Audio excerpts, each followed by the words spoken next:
I'm not. I know my priorities. Okay. Welcome everyone to episode 100 of the Looks Like a Movie podcast. My name is Kevin. I'm here with Doug and Owen, and today we're talking about our answers to all of your questions in honor of us reaching that triple-digit episode number, episode 100. Wait, this is episode 100? Don't. Wait, that's crazy. I didn't know Just about like this. came up on us like that. No, like yeah, What really number? What snuck number up. did you think we like were on? really creeped I up don't, I on really, us. I don't really think about numbers. Okay, that's not really a numbers guy. He's not a big numbers guy. Yeah. Okay. He's more like a shapes and colors guy. Yeah. No. Yeah. Okay. Let's talk about what we watched this week. I'll get us started.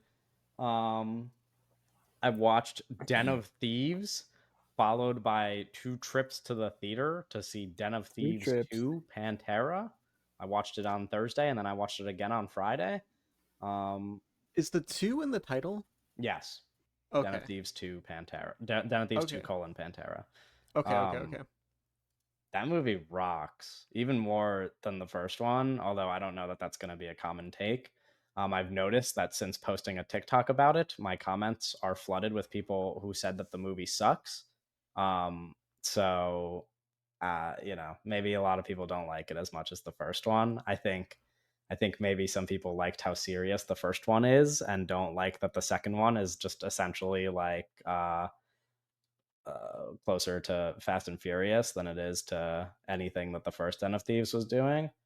But I quite liked that, and I specifically like that it is like it's like a thoughtful, trashy movie. It's like it like the subject and a lot of like what happens is very Fast and Furious coded, but it's thoughtful. It's like it's patient setting up the heist. It's not like a movie that just like throws a bunch of information at you in the first 30 minutes and then there's like tons of action. There's really no action for like over 90 minutes and then the heist happens, which I thought was cool. And there's like a little bromance. It's really cute. Gerard Butler is doing what I assume is a career best performance, although I'm sure there's many Gerard Butler movies I haven't seen that I drop probably will your never favorite watch. Gerard Butler performance in the comments below. London has Plane. Yeah, Plane. I mean, no, he's doing. I'm telling you right now, he is doing stuff that he didn't even touch with Plane. Like it's like he's a new Gerard Butler in these 2 Den of Thieves movies. He's really something. O'Shea How Jackson old is Jr. Gerard Butler? is great. How old is he? Yeah, 60. He's probably up there. He's probably like 60, he right? looks 55. 55. Okay, yeah. Which well, is he I'm plays, just like it's he an plays interesting age for a career best. He plays a character named Big Nick. Big Nick. And let me tell you, big fan of Big Nick.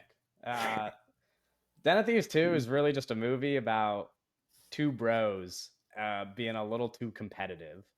Essentially, it's just like when me and Owen play 2K a little bit, but like way less chill, way more people die. But essentially the same thing. That's kind of what the movie's about. And then I watched Pauline at the Beach, a Romer film. Eric Romer. Yeah. Lovely little movie. Definitely one of my favorites, but I'm noticing that it's just kind of becoming one of those things where the newest one I watch is now one of my favorites. But this one is certainly up there in terms of vibes. It's like a fun one to want to live in, which is a quality that I enjoy about those movies, is like how much I watch it and want to just be like a middle-aged French man in the countryside, just like chilling. Just like, move to France. That's all Big goals to be middle-aged, this guy. No, but this one is like cool. It's fun. I really liked it. I would recommend. And then that was like pretty much it for me. I rewatched Dazed and Confused for like the 400th time. But other than that, not much going on my end. Doug, do you want to jump in? I want to. Okay, I have a couple questions. So sure. Like, how many Eric Romers have you seen? I have now seen 14. 14. And how many does he have? For like 30, probably?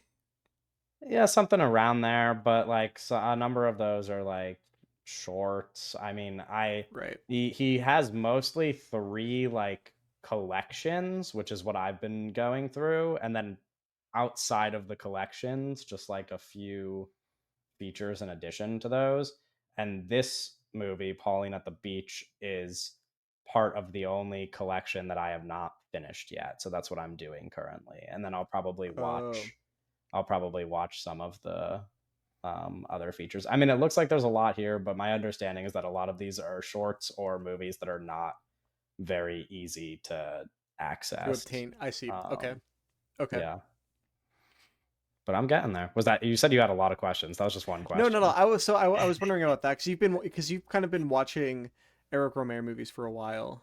Yeah, well, I And just like spread them out. yeah, no, I don't think it's like I think it is actually that you're doing the normal thing. I think it is abnormal to get into a director and then watch all of their movies in a month. I think Let's that is a get to that weird in a thing to Yeah, do. well, because it just like I don't know. It's nice to it's especially because they just kind of have like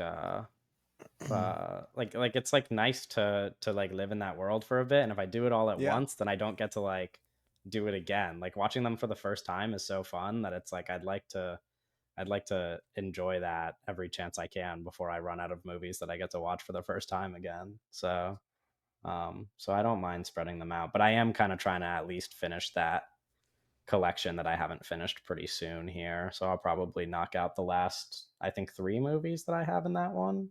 Um pretty soon. Okay. There we go. There It's we your go. turn, Eric Doug. I Romer. mean, it's, you know, You're up to So I bat. take it started away. this week off today. I started this week off by watching Start this week off today. I started this week off by watching Possession in theaters. It's like my third time seeing that movie. The Andrzej Zolowski film. Is very good. It's really really good. I kind of it's like one of the biggest cult films probably. Like for like a certain kind of person, you know. Especially where how often it plays in like What Wait, kind of theaters and can you say stuff. his name again? Andrzej Zolowski? Oh, okay, that was actually pretty Yeah, good. but what kind of person? Like Describe them for me, um because I'm unaware. because you're aware. No, I'm unaware. I'm unaware. I Oh, have you're no idea unaware? who engages with this motion picture. Really, really, you're totally Yeah, you have no I, preconceived notions for the yeah, kind of no, I person just like, that enjoys the film Possession. yeah, I don't know. I'm not that online. Like you know under you know No, we don't 16. know. That's why. No, I'm getting there. I'm getting there. Oh, Okay, so yeah, like 16. no, no, that's too young. Like 19 to 26, Okay. like Wow. young cinephile with a letterbox account uh that lives in I guess I don't know, that lives in America. Okay. I thought you were gonna get like really like specific on the region there. Yeah. Well, I thought about, but then I was like, Yeah, well, I know like some a young people. person who like lives on Earth. Yeah, They Yeah. kind like of so, like vibe a with this like a young picture. person that like watches movies and is Yeah. breathes air. Sure. Um, Oh, okay. Well, that numbers down low. If you had to pin it on a city though. Yeah, New give a York. city. This is a New York movie. Oh, Shout out. Yeah, Not okay. it, it I was will. thinking It's not a New York movie, but like Reno, it might. Nevada. It's a. I mean, it's like it was. It is very much a Berlin movie, I guess.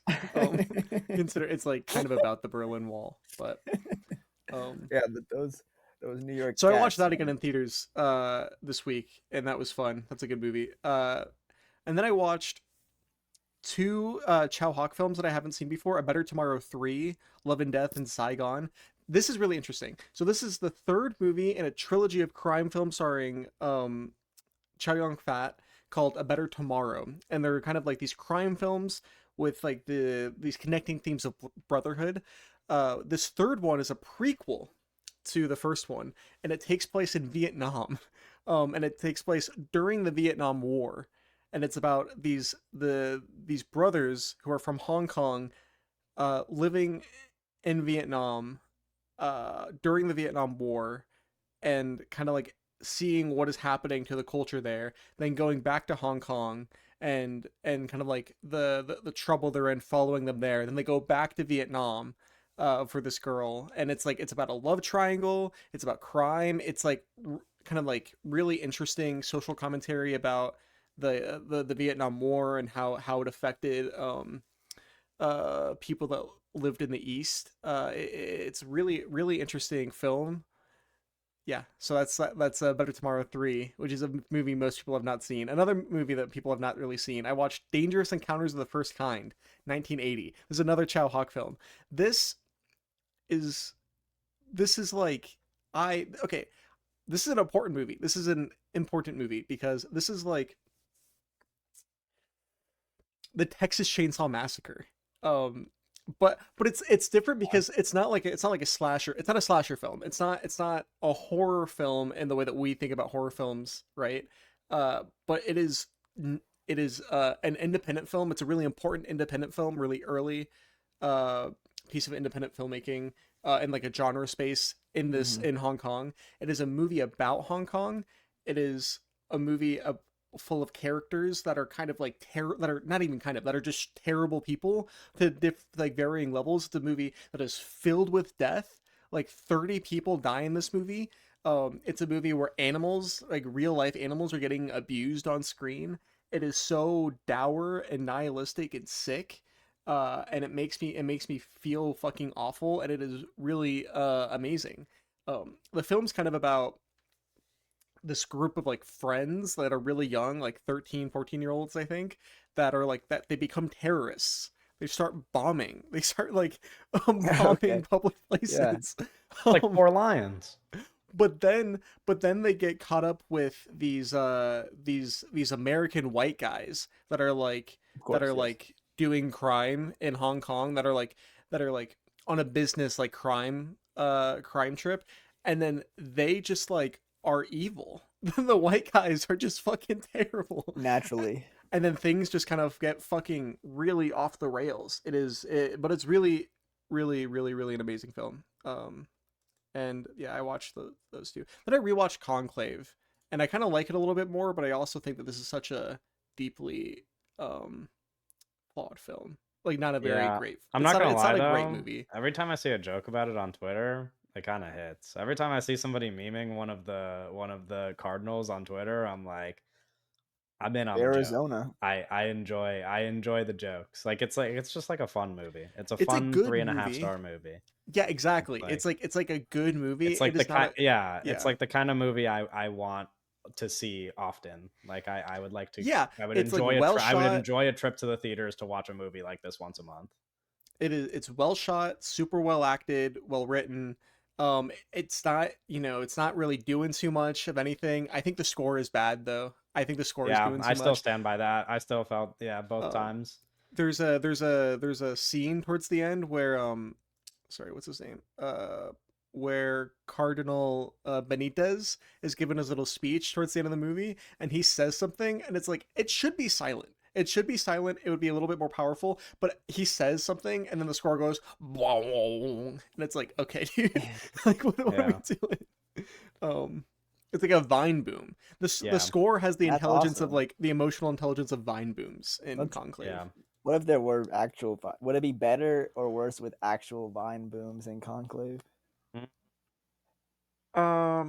I don't know. That's an Yeah, that's actually interesting. not an easy question to answer Yeah, now that I I think don't about I it. know. don't know. I haven't seen the movie. Well, because it's like because I could actually see the appeal, but also It was like like you know Skibby what I mean? It's Toilet. like on the like your gut instinct is to say no, Mm-hmm. but I can see Edward Berger's It's not Skippy that big Toilet of a jump. movie. I'm gonna be honest. The score is yeah. so kind of like it's like not that big of a jump to just being a vine boom. Yeah. So No, I do it like wouldn't be the that movie different. though. I think generally if this were to win Best Picture, like I wouldn't be happy about it, but it would be I would be relatively happy about it. harmless compared to like how I felt about worst Best Picture winners. Well, I would be happy if this won Best Picture because we're in a world where some really like just bad That's movies what I can win. mean. Like, Yeah, it's like if you're comparing it to I mean, sure. Like I would much rather Yeah, this I win mean than that Emilio Perez that or all what is that guy's name? Fuck, I just said something that's wrong.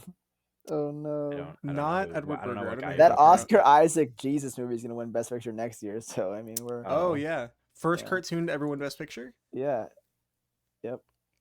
I saw something about what's the deal with this? Everybody's mad about it. I saw it on my Twitter No, and I mean I it's just scrolled like past it. like A-list actors in like Slop. garbage Like yeah, Christian. like conservative garbage slop. Yeah, it's just like it's a I shitty see. animated movie. Okay. Yeah, that checks out. Did you guys see the Right. trailer? I know we're not doing I don't trailer know why I talk right brought now. Did that you guys up. see the I don't know. trailer for the new Robert De Niro movie? The what's it called? The Something where he's playing altos. Yeah, Alto Nights, Alto Nights. It's Yeah. the Yeah, he's playing two different mob bosses like um Wait, was this the two Rob De Niro movie? yeah, Or The Barry Levinson movie. oh, okay. I feel like I Yeah, heard about that like 7 years ago. yeah, they released a trailer today. Oh, no, I didn't I, see it. I watched it this morning. How does I that did look? not see the trailer though.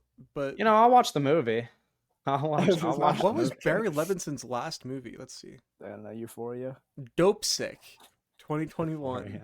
yeah. Dope Oh Sick no, is this is like a TV show. This is a that's the TV show, by TV the show. way. Yeah, which I like that show a lot actually. The I'm a big Survivor fan was of his that last show. movie. Okay, You I It looks like a directed recommend it. boxing movie, Survivor? and it looks. Who Listen, I'm directs not like Survivor? Like excited for they it, but still I'll do that watch. show? What show? Yeah, Survivor? Yes. Survivor's Survivor's still a going? Yeah. huge. Yeah, Survivor is Survivor's a not big going deal. Who anywhere. directs Survivor? Well, there's like Let's see. producer. There's not really Yeah, directors in reality TV. It's more like well, there um. are, but they're like, Who's yeah, there's gotta be. I but mean, it's more like it's like, But who's the it's not like cinematographer? Who's the camera person? Who's the guy yeah, they holding the have damn I camera? mean, you know, it's not in the There's, same way though. there's it's not. cameras Yeah, on that it's not show. in the way that you're thinking, but it's No, like I know. they're there. There's a guy for sure. Barry More of a Levinson's technician. filmography is not good. He did what's that Tom Right. Cruise movie? Rain Rain Man? Man. Yeah, he did that one. Yeah, he did that Yeah. one. Oh, Is and that you want like to? his most popular movie? Yes, it is. Rain It Man. is. Yeah. Do you wanna do your watches before we? Yeah, I mean, I can like kind of bounce around and really just talk Also, did about you like. wear a nice shirt to go see the Brutalist today? You Oh, want this is like what I was wearing. I had a jacket. button up? I see. This is just a shirt. Sure, but Like, it it's wasn't just like like I mean, yeah. it wasn't like it is just a shirt. It's just like well, I would wear normally I like wear like a t-shirt to the movies. normally like I really. don't like go outside and then come like immediately back in to record the podcast. Normally I like wake up and like I'm like okay, one of the first things I'm gonna do is record the podcast. So like I'm not like Yeah. dressed to like go outside. I kind of like walked in my door, like I walked in my room and then like I immediately like started recording, Right. sort of. So it's a different routine for me. I didn't want to break your flow. You can tell us. But this is just kind of like I mean this is just kind of the shirt I was wearing Yeah. today. Okay. Okay, so I saw the Brutalist. Actually, that's I'll go backwards. Sure. So I just came from the Nobody needs to know the Brutalist. order. No, they're gonna know it. You saw so it on 70mm. Yeah, I did. Yeah. I got this. I don't want to get it, but there's this big poster, and it's like 90% of it is just like white, and then there's like these little like images, but it's like a huge poster, and it's like 70mm. Yeah. So when we saw it in New York, it was on 35 Mm-hmm. at the film festival, and then my cousin hadn't seen it yet, and it was playing on 70, so I was like, sure, I'll see it on 70. And yeah, I'm not like too Couldn't tell the much of a- difference. it's like I'm like not Yeah. too big of like a. I remember when we saw it, Brady Corber. Corbet. I don't know Corbet. where I'm I think it's going. I think it's don't been even know confirmed where to be I'm going. Corbet now because Confirmed people Corbet. yeah, people have Corbet. been saying Corbet a lot recently. That's So what I said. It was That's what he said in his okay, Brady Corbet. yeah. Brady Corbet, interesting guy. He said something about like this is the the only way. This is 70 is. It was funny because we just saw it on 35, and then he was like, if you haven't seen it on 70, you haven't seen the movie, which was funny. I don't really notice a different thing. It was certain things I was picking up on like it, but I wasn't sure if that was a difference or it was just something I knew I noticed. So it's like I don't know. Well- You would have to like sit with him, and he had to be like, yeah, this is like a slight. I don't know. I don't even know. Well, I think the idea is that so they shot it on VistaVision 35, Yeah. which is a bigger perf than normal 35 film, like projected film, but it's smaller than 70. So it's like the 70 is like the full is like closer to the full resolution, Yeah, whereas I like the that normal 35 is like slightly downscaled. mhm. I think that's like the Yeah, only difference, right? that's what I was like. It's like not too big a difference, but it was cool to see it again.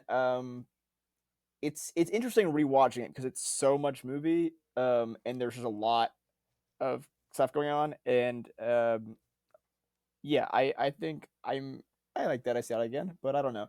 Yeah. It's an interesting picture. I don't know. I No, don't yeah, know about it. I was gonna see it again yesterday, and then we canceled our Yeah. tickets. Okay, so then I'm going backwards. Uh, I'm just gonna kind of really focus on the. I rewatched Complete Unknown in theaters. I watched continue with my Hong Sang Soo kind of stuff that I was talking about in previous episodes. I watched the Novelist film, which is the best of his works that I've seen so far.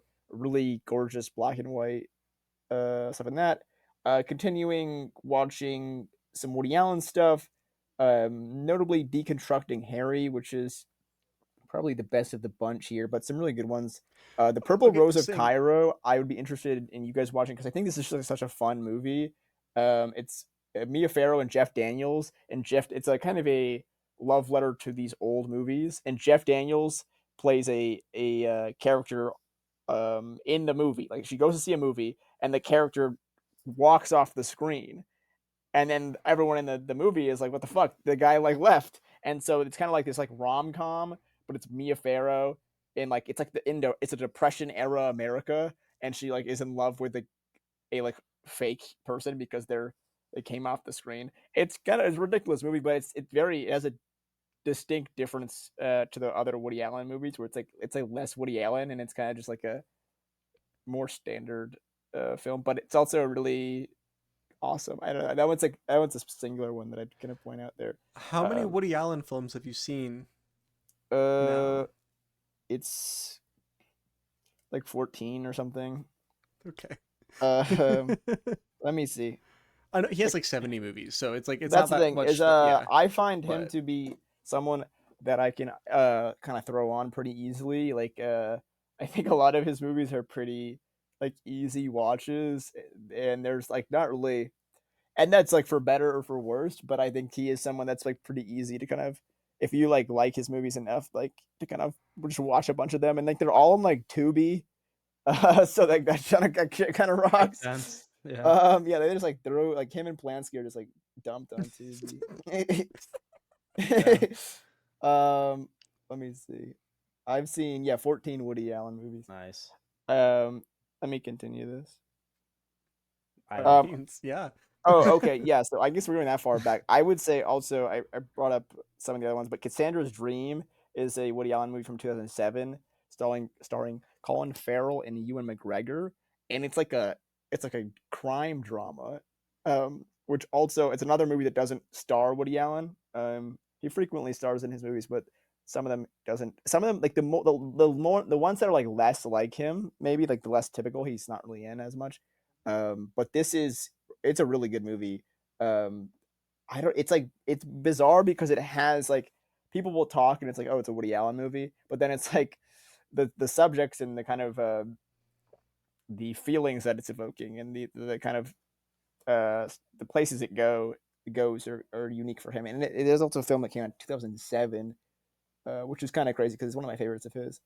And then I watched Hell's a Poppin' from 41, and this is like kind of the last one I'll just really highlight. But I watched this movie. I when John Jost came to my school, he mentioned it got brought up somehow, and I know this is a film that he's kind of mentioned as just like a film that everyone should watch as a film that breaks all the rules and it's kind of like an essential film viewing. And I think it's amazing, and I was kind of blown away with it in a way of like it's very like it's like a Mel Brooks movie in some ways. It's really funny and it kind of totally there are so many great, really entertaining movies from that period. But if you are someone who is like, oh, I don't watch old movies because they're boring or whatever, and you show them this movie, like show that person this movie, it's like, oh, dude, it's like a Looney Tunes like fucking cartoon, but it's like a black and white 40s movie. It's insane, and it's for someone who is really into like formal gags, in terms of like form, using the form to kind of make jokes. It's really funny.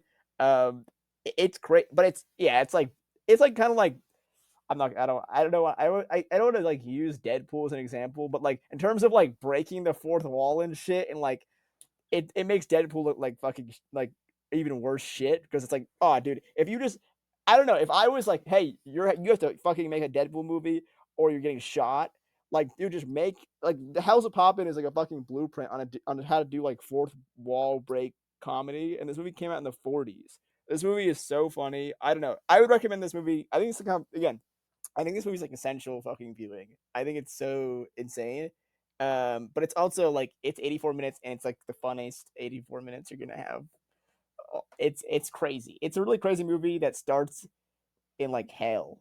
With like this fucking, it's crazy. It's like a, I don't even know. That's the only word you can really use for it. And I'm gonna end on with that. That it is crazy and you should watch it. Nice. Let's answer some questions. Yeah, let's answer some questions.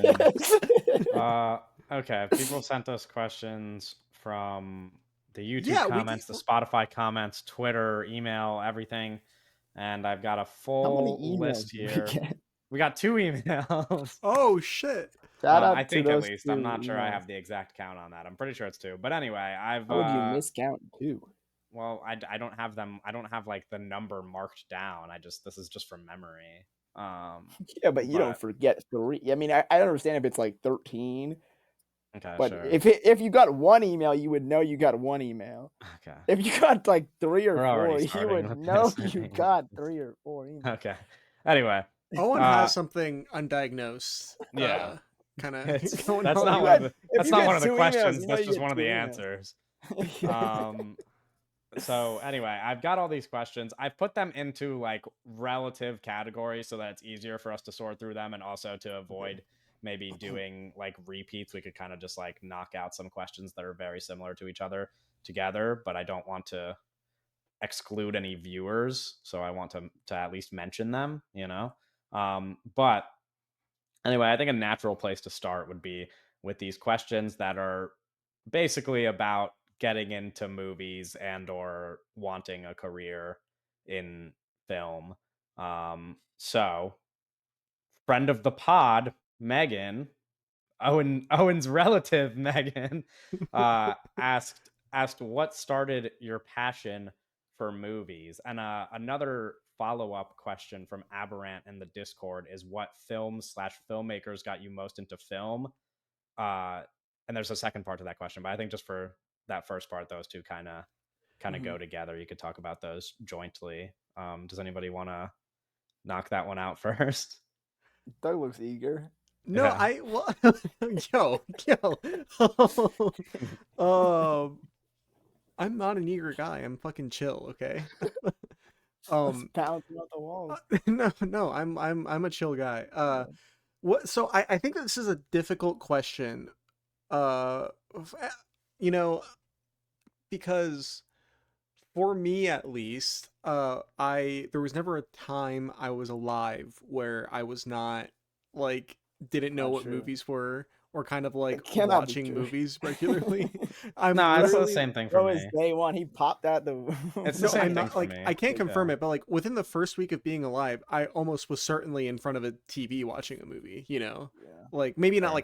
like I was sleeping because I'm a fucking infant, bro. You know what I mean? It's like Yeah. Yeah. We um were retaining the information. Right. from being 7 days old. What was the movie? I do you like you like Well, listen to a you're third of the saying like words? no, you're saying it like it was like it's something that you've been told. You're like No, week no, 1 no, they no, no, had no, you in front no. of a Okay, okay, picture. okay. Oh my gosh, And they no. would probably tell So you what the movie was. I think that this is difficult. What I think an easy answer though, like a catch-all answer, would probably be like just vaguely the work of James Cameron. If I had to do like a movie, I watched Terminator a lot as a kid, and I watched Avatar a lot when it came out, and I was a little older as a kid too. So those ones for sure, and then also Star Wars, I guess. But like, yeah, I guess that if I had to answer, why do you care? Like, what made you start caring about movies, like stuff like that? Yeah.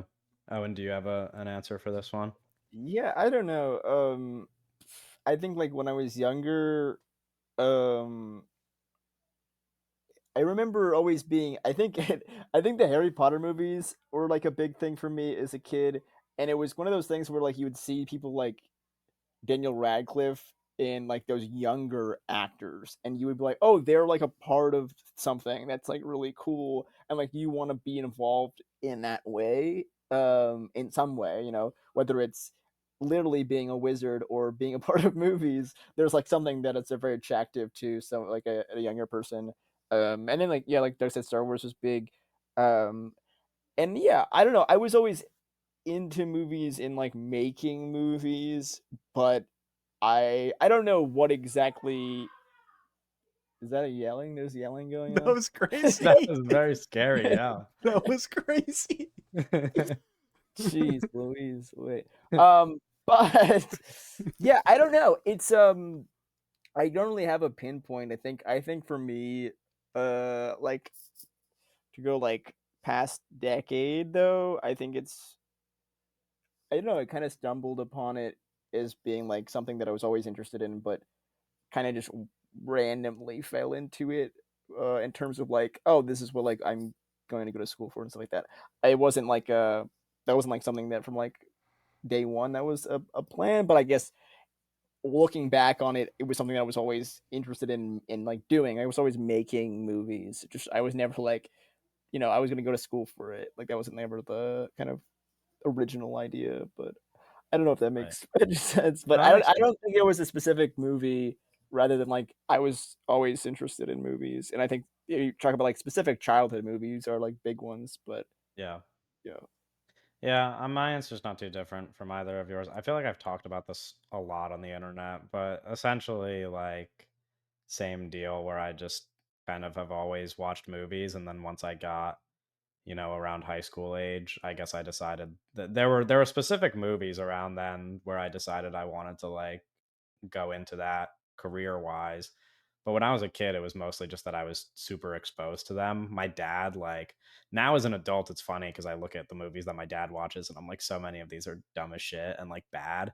But as a kid, it's just like, my dad has, regardless of the quality, my dad has seen so many movies. Like, he's just, to this day, he still just watches movies all the time, like every night in our living room. And he was doing this like Yeah. since I was a baby. So it's like, and I had a home theater in the house that I grew up in. So, my like we had this gigantic TV and it was like I pretty much just like lived in front of it. My dad would watch a lot of the times it was like my parents would watch horror movies and I remember like essentially there was like the staircase down to my basement where the home theater was. There was like a wall so you could kind of like hide behind it, and then just at the very end there was like a railing where you could sit on the staircase and see the TV from there. So when my parents would like watch horror movies, I would like hide behind the wall and then like lean forward and like peek through the railing to watch the horror movies. But the problem is that I would get scared watching horror movies, and oftentimes my dad would just like make me watch horror movies with him, but I would cover my eyes the whole time and then I would just fall asleep. um, but but yeah, it's Yeah. just kind of a young like a thing that I've always been Yeah. into. Um, and then, high school came around and there was movies like No Country for Old Men and maybe more specifically The Fault in Our Stars, which I've talked about both of those movies getting me into movies on end. But those are probably the two big ones once I realized it was like something I want to seriously pursue. Yeah. I like to add to my little actually. I think one thing I was kind of thinking about when Kim was talking is I think for me, a lot of it has to do with like film being like or movies kind of being like art. And I think while like I was around movies growing up, I think I was around a lot of artistic people and I was around like art really when I was growing up. Yeah. And I think that was when I was younger, I was in, around a lot of art stuff. And then I think when I got older and or maybe like middle school stuff like that, I was more into sports and stuff like that. And I think like at the end of high school, I started kind of going back and being more into art again. And I think it was kind of a combination of a lot of things, but I think it being more of like an art focused thing made me want to learn more about film because I was always watching movies. I'd go see a movie at the theater. Like that was something that my family would do. We would go see a movie at the theater, but it wasn't. I didn't really get into it until it was like, oh, it's an art and this is like an art thing. And like, because I was one of those kids where like I'm a very perfectionist kind of person, and especially like growing up and being around people who could, draw and could paint and do all these things. And then if I couldn't draw like them at 3 years old, I'd be upset. I'd be upset about it, right? And then then it was like film became this art form that I was like, oh, I can kind of do this, and I'm good at this, and that was something that was more interesting to me, and I was like kind of under able to understand it, and so it kind of became an art form that I was somewhat good at or whatever, or interested in, and that became I get more and more interested in it as like an actual art form. And so yeah, that kind of is really the crux of like where I got more and more interested in it once I kind of learned that it was more of this art form. Where because like I guess a lot of the modern age of it is there's so much of it is this kind of entertainment piece. And then that's how I was engaging with it. So you grow up and it's kind of this entertainment thing. And I'd watch TV and I'd watch YouTube videos. I watched movies like kind of simultaneously, not simultaneously, but like in the same way. I wasn't Yeah. monitoring it. But like, Right. yeah, I watched YouTube videos. I watched, not, yeah, that was something that I grew up mainly on YouTube, really. Like Yeah. I was kind of that YouTube era where it was like I'd come home from elementary school and I'd watch some like Minecraft YouTube video. And Yeah. I had plenty of like fucking YouTube channels over the years. And so yeah, it was always like I was into like that kind of entertainment space, but I think once I started kind of going back into my like artistic roots, it was where I like kind of diverged off that a little bit and went into started to be more interested in movies. Right. Uh, Next couple questions are kind of repetitive, but I'll read them just for the sake of the viewer. There's like stuff we could pull from here, of Sure. course, but um, uh, Adam Sky via email Shout out. says, "Hi, I know Owen is a film student, but I was wondering how all of you got interested in film. Did Kevin and Doug also study something related to film, or is it more of an interest or hobby for you guys? Greetings from Belgium." Shout Obviously, we just answered the interested in film thing, but on Yeah. the subject of like studying, yeah, I went to school for screenwriting for film and television. That's what I got my degree in. So I did in fact study it, and I don't think I guess I would still call it a hobby, but it's like a hobby as much as it is a passion. It's like both things. Like it's a hobby I'd like to make a career out of. Um, Doug, if you wanna. Yeah, I didn't finish school, so it's a little different. But I was going briefly for filmmaking. Right. Um, And then the next question, this one's funny because it just like leaves Doug out of it, even though it's the same. Like it says this one is for mainly Owen slash K Meeks. What made you want to go into screenwriting slash filmmaking? Which assumes that Doug doesn't want to do that, but he does. And then the second part of this question, I guess that we can give advice on is I'm considering taking one of those career paths as film is really my only passion, but I'm afraid if I'll be even slightly successful or not. And that's from Kun on X or Twitter. Mhm. Um, yeah, on the being afraid about not being successful front. I repeat this piece of advice to everybody who asks me about this stuff because I got this as soon as I showed up to film school, and I thought it was like a very good piece of advice, and that exact piece of advice is coming back to haunt me now in the present day. But essentially, the head of our screenwriting department sat down like the entire, like all of the freshmen who were incoming into the program, and was like, 90% of you are never going to see a career in film. And Mhm. if that's something that scares you, and or if it's something that like pushes you away from wanting to do it, or if you even have like the slightest inclination of doing something safer, then you should do that. But like Yeah. if it's like the thing that like you have to do, uh, and you're willing to take that risk, then you should do it. And I Mhm. think there's nuance to that, but I think it's pretty sound advice, which is like from my end, it's something that as soon as he said that, I was like, I'm not going to change my mind. Like this Mhm. has been my whole life. I don't see Yeah. why I would do anything else. And now in the present day, maybe it hasn't panned out yet, but if I could go back to college 100 times, I would study the same thing 100 times. And so Yeah. it's like, these are things you have to consider where it's like if you think maybe it might not work out, or if you think that you would rather do something safer and be guaranteed to have a career, then and that matters to you, then you should do it. But like if you live and breathe it and Yeah. you can't see yourself doing anything else, like no other path makes sense to you, and like you have to do it, then maybe that's a risk that you should take. Yeah, I mean, it depends on what your goals are and like what you're kind of defining as like success. Yeah. Yeah. Because I think, yeah, you kind of have to be crazy to like this is like what you want to do. Like you have to be a little nuts. But I mean nuts as in like you have to be passionate about it. And if you're not passionate about it, don't do it.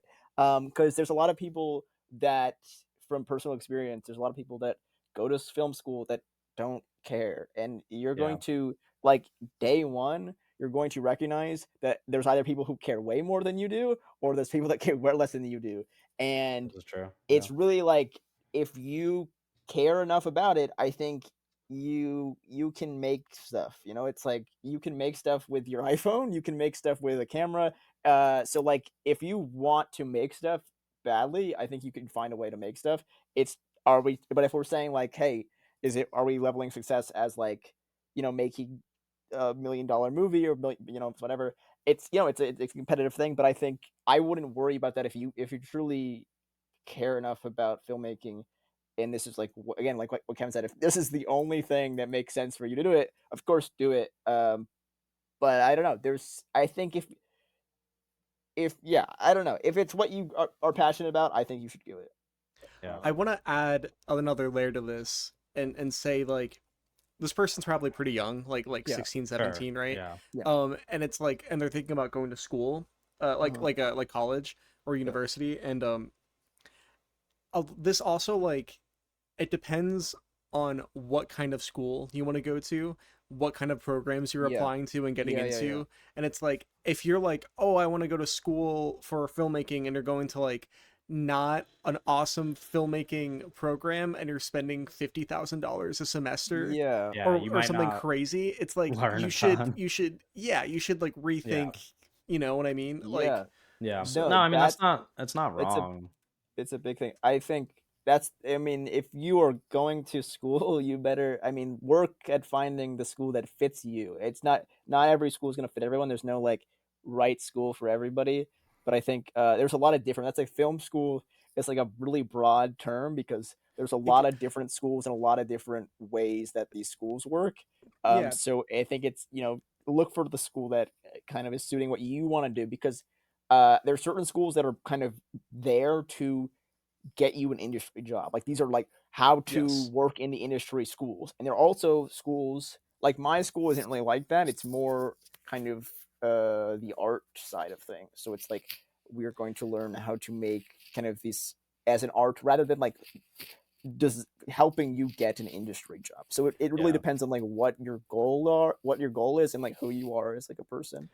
If your question is like, hey, I applied to and got into the director's program at the American Film Institute and I can afford to go, it's like, you should do that, you know? yeah, But Yeah, it's yeah, like, yeah. if your question is like, oh, should I go to my state university and get a degree in Yeah. film studies and then try and get a degree in film after that? It's Yeah. like, I don't know, yeah. you know? Like, it's not like, Yeah, because like those aren't, especially it's like I apples mean to oranges. we're in a day and age where you like I think the biggest thing is um you kind of have to do film school at school and on your own. Like there's not like a you don't just go to school and like learn everything you need to learn for the rest of your life. So I think there's an interesting like thing where it's, can you kind of, if you're actively learning on your own, that is a good place to be in.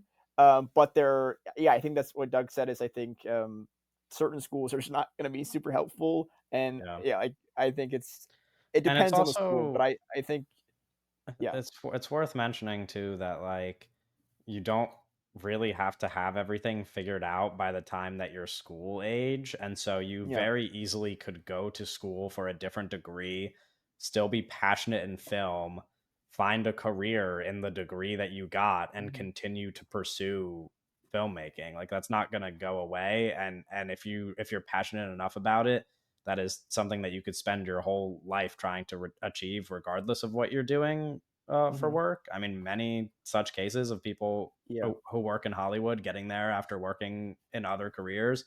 So don't feel like, you have to just like declare that you're going to study film and then by the time you're 25 be working in Hollywood. Like you can definitely pursue something else and still Mhm. continue to be passionate about filmmaking. Because it is a scary thing. Like if this is advice for a young person specifically, it is scary to try to choose a major that could determine the rest of your life. So like Yeah. don't feel pressured into doing it and think that just because you chose a major other than film, you can't still be passionate about filmmaking. Like you could do both things at once. Anyway, Yeah. I'll say one last thing, and I mean this is not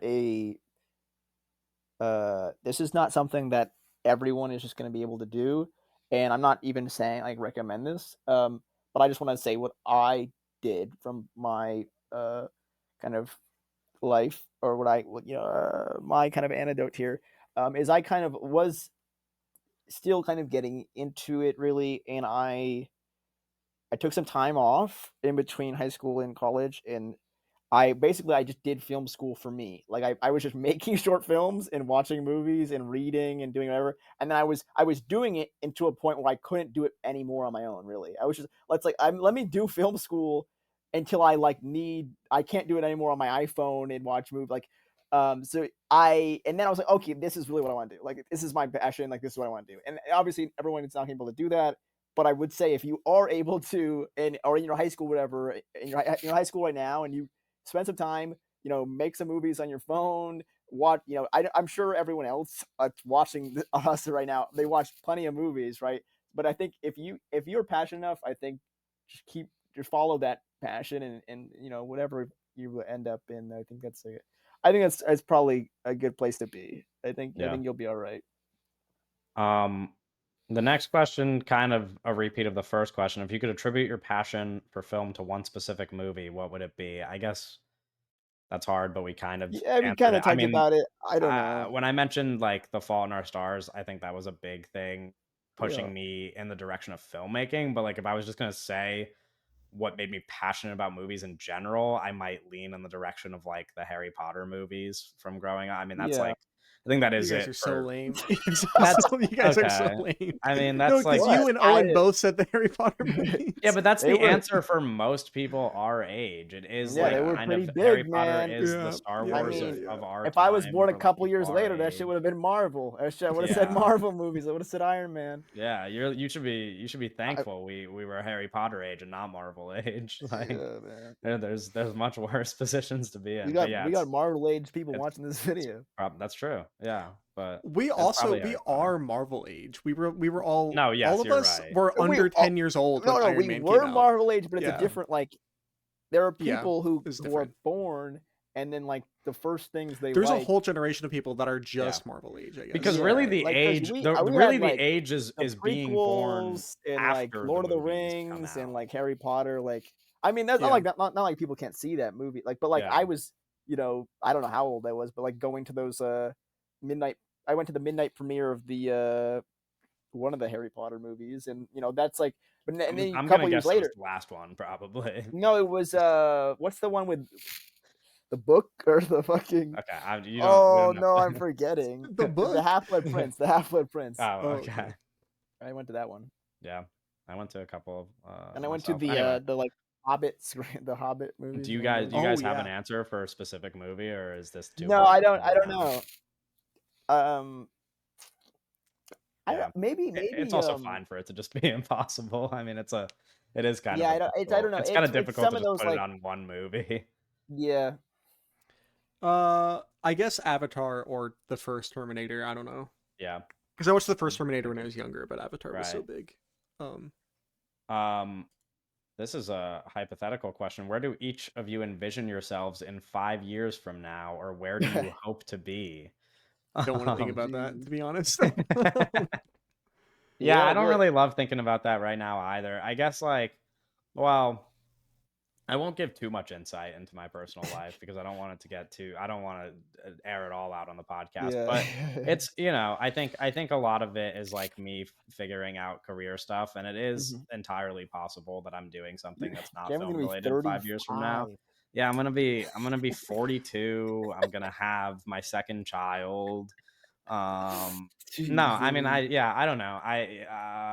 Long story short, I'm definitely considering Blowing shit up. where I want to go career wise from where I am right now. And so I don't know what that could look like in 5 years. I've been thinking about Yeah. teaching a lot, which is something that I've always been interested in doing, but never really thought I could. And now I guess I'm considering that You'll more wind as a up teaching viable that option. commoner.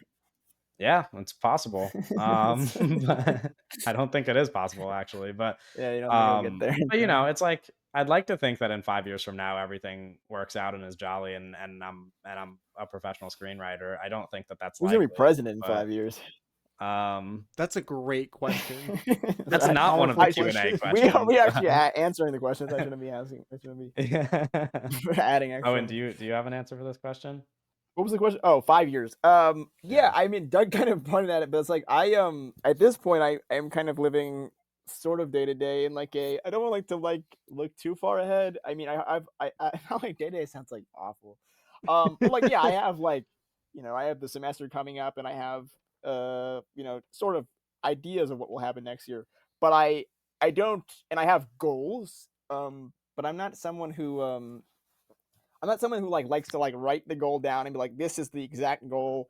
Because I'm like, I have like goals, but like they're like, if we hit like 75% of this, well, we're gonna be good. Because I start, maybe Yeah. we'll like have the goal and it's like maybe a little higher than reasonable. But if we get like 75% of there, I'll be happy with that. But honestly, I'm really just for the past few years been really happy with any growth of like in a positive direction. And I've been like, this is Yeah. we're growing in a direction, and I'm happy with this direction. And even like, I mean, we're talking about 100 episodes. Yeah. Who's to say that would ever happen? Yeah. This 5 is years from all now we'll be at fucking 300 5 years plus from now. episodes. That's what it is. Like how I don't know. None of this. We can talk about the TikTok ban. Like none of this we can really take for granted, and none of this is expected or none is given as a lasting thing. So Yeah. who knows? Who knows what we're doing? But Yeah. for me, I guess the plan is to keep working on stuff, keep working on movies, keep making stuff. Um, you know, just keep moving. We'll be a senior in college next year, so yeah, I'll be like 4 years removed, 3 years removed. Yeah. Big things So could happen yeah, in that who amount of time. knows? Yeah. But yeah, I mean, the goal really is just keep doing what I'm doing, and hopefully it keeps going upwards, and nothing crazy fucks me up. Yeah. I think that 5 years from now, me, Owen, and Kevin are going to be at a European film festival. Either Which one? Cannes or Venice. Which one? Either Cannes or Venice. Listen, Probably not listen, Berlindale. Yeah, listen. fuck We Berlindale. everything Fuck everything Berlindale. else everything else we've manifested has come true. Okay, That is true. That is I'm just that is saying literally true. quite literally everything else that we've put out into the air on the Yeah. podcast has happened. So it's Well, not it's not a everything, but Not okay, maybe everything. not Kyle everything. Edward Ball has not been on our podcast. That is Okay, a big okay, thing. that's yeah. true. That's true. No, but yeah, I guess but I'm I mean, referring to one specific thing that happened. I don't know, man. Let's just keep going. Yeah. And apologies. I've been a bad host. It's just very hard to do this question and answer thing back and forth. The question about one specific film was Caden on X, Oh, and this okay. past question was Grant on Spotify.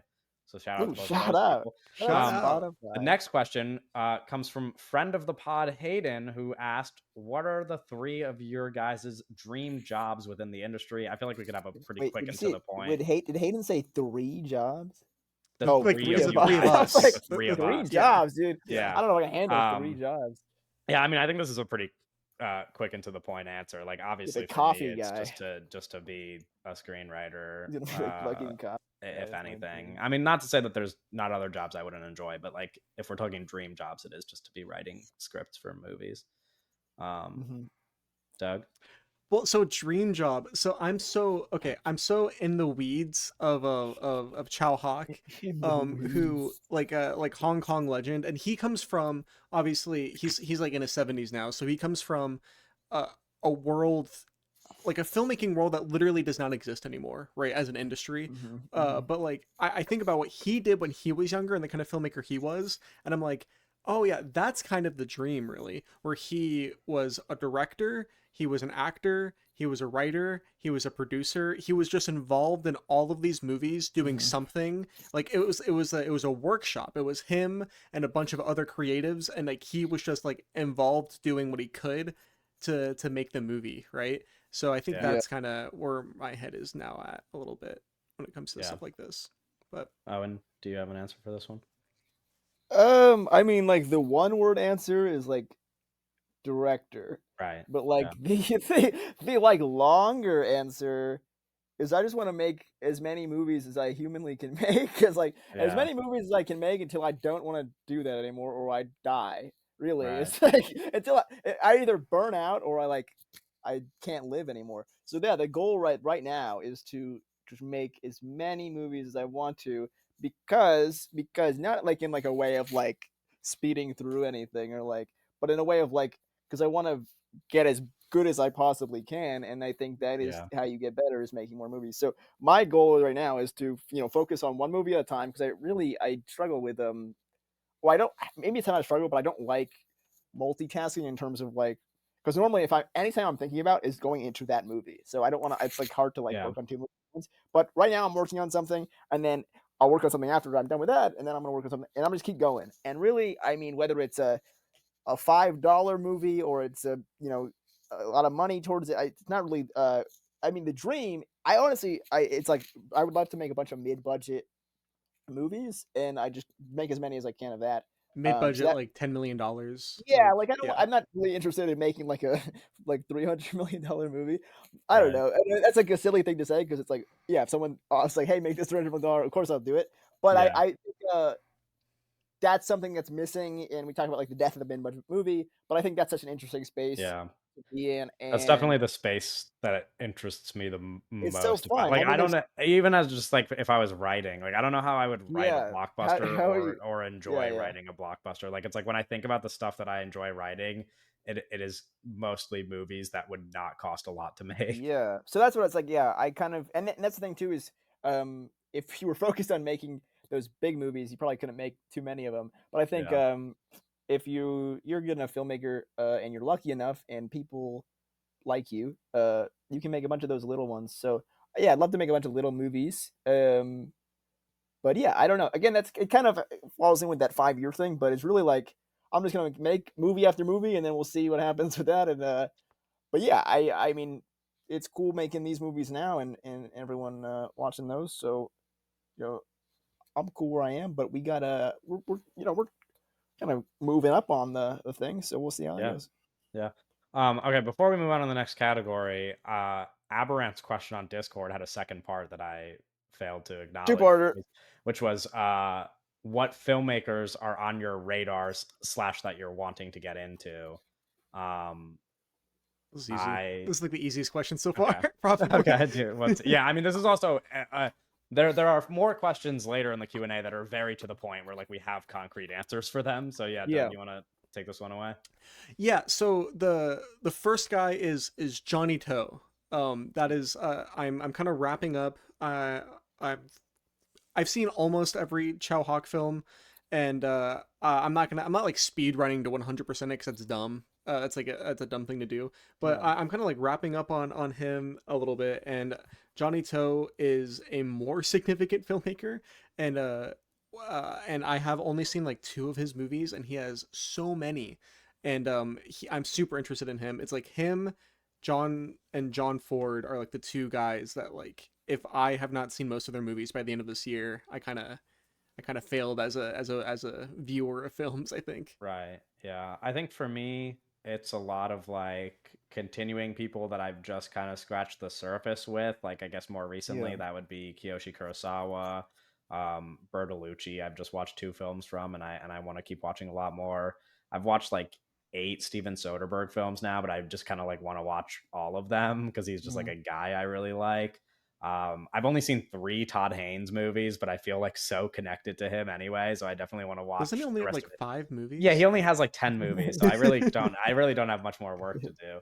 But then like I think for me mostly it's just like getting around to, for the most part, like older directors that I've never given the time to, like especially in school when like a lot of the way that school worked was like we would talk about these directors, but we only because of You the watch like clips because of of the like one curriculum movie. you would no, not even clips, like we had like a theater at my school, but it was Yeah. just like this week we're talking about this director and we're going to show you one of his movies, and so Yeah. it's like these directors who I'm very familiar with in terms of like what I know about them, but in terms of actually watching their movies, I know so little. And so like, some of the big ones are like Godard and John Ford as well, like Doug. Like Yeah. these are like people who I know about, but I've seen very little of, and that I want to watch more of. And then maybe like, throw in like some directors that are like making movies currently, like Weir Sethical and like Hong Sang-soo are definitely people who I have not seen any Yeah. movies Yeah, from that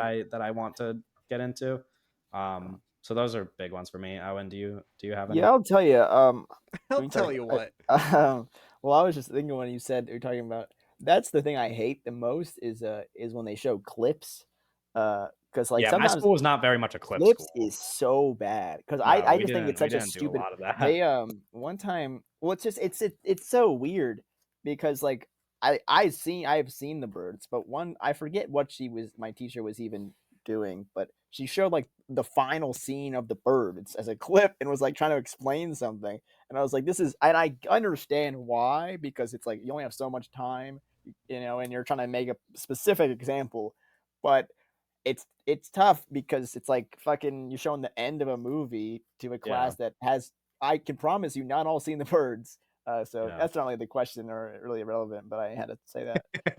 But I mean, I talked to recently about Hong Sang Soo and watching more of his Bro stuff. I has mean, to bring out the in water Blu-ray. He just has to because I let it just know have when it he's seen here. I it. mean, I have Yeah. it here. I might just like use a prop. I want to be more prop focused in 2025. Um, It's audio podcast. Yeah.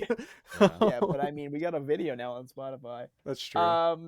Yeah, there's a few. I mean, I think kind of going on what Kevin said. I think there are filmmakers that I've seen a few films of, and there's like I need to watch more of. And I think Kevin brought Weird Ethical up as well. I'd like to see more of his work, even though Yeah. I've seen a few, but there's like some some ones that I think Ackerman as well has a couple. Yeah, same for Oh me. yeah, Also on my Ackerman list. also. I that's I mean, Uh, it's well, kind actually, of like I a I horrendous, will. disgusting blind spot for me. have you Yeah, I not mean, seen any of her films? No, I haven't no, Yeah, neither yet. no, have I. That's really that's No. a bad. yeah, that's a big I mean, well, I put up for reference for the people who are using the video version of the podcast. Owen was chatting with me when I did this, but I put together like oh a yeah. somewhat mega list of people who I'm Oh, it's a trying to good get list. into, and this is It's the a good list list. for people who are Yeah. curious. And Um, it's not like a huge list, but that's like pretty comprehensive list of some big people who I'd I like would to watch more say of. So, Fritz Long, I've only seen a yeah, few, on this list. and like Griffith and like some of like the like really, really old.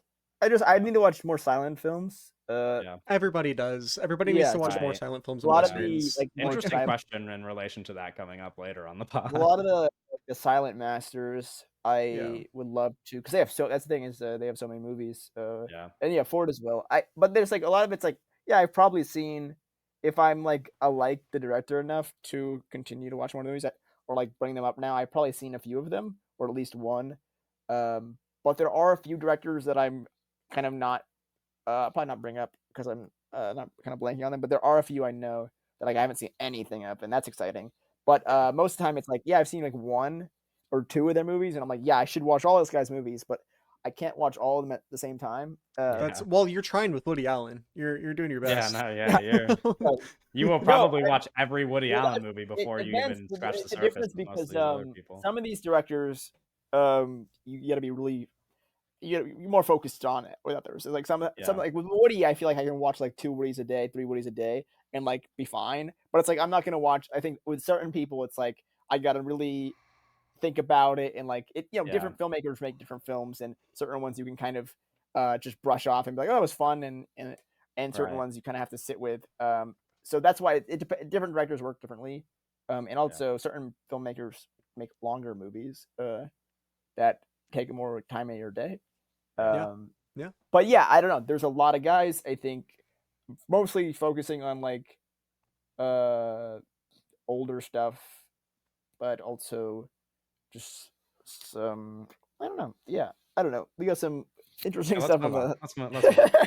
Uh, You'll just keep going forever. Yeah, yeah, because keep no one will going. just not stop, and we've got about Yeah. like 45 questions left. So, Okay.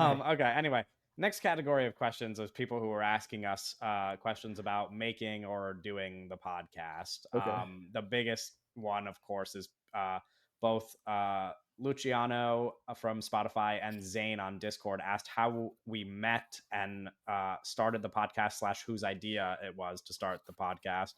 Um, I This isn't a very long story. It's really just like we met uh via Discord post, following each other on TikTok, and Yeah. Yeah, it's like then would just like TikTok, the internet. spend a lot of time talking on Discord until eventually the idea like I think the Who three was of us your probably whose idea was it? it was kind So of my and Doug's well, idea, and then we That ended up wasn't we my being spoke. idea. So me and I Kevin was both brought this separately idea wanted up to to. start a podcast. Me and Kevin like talked about it. How like we separately have Yeah. been wanting to start podcasts, Okay. yeah, and then me and Kevin were like, "Oh, well, that's we just do that convenient." together. Yeah, Yeah. exactly.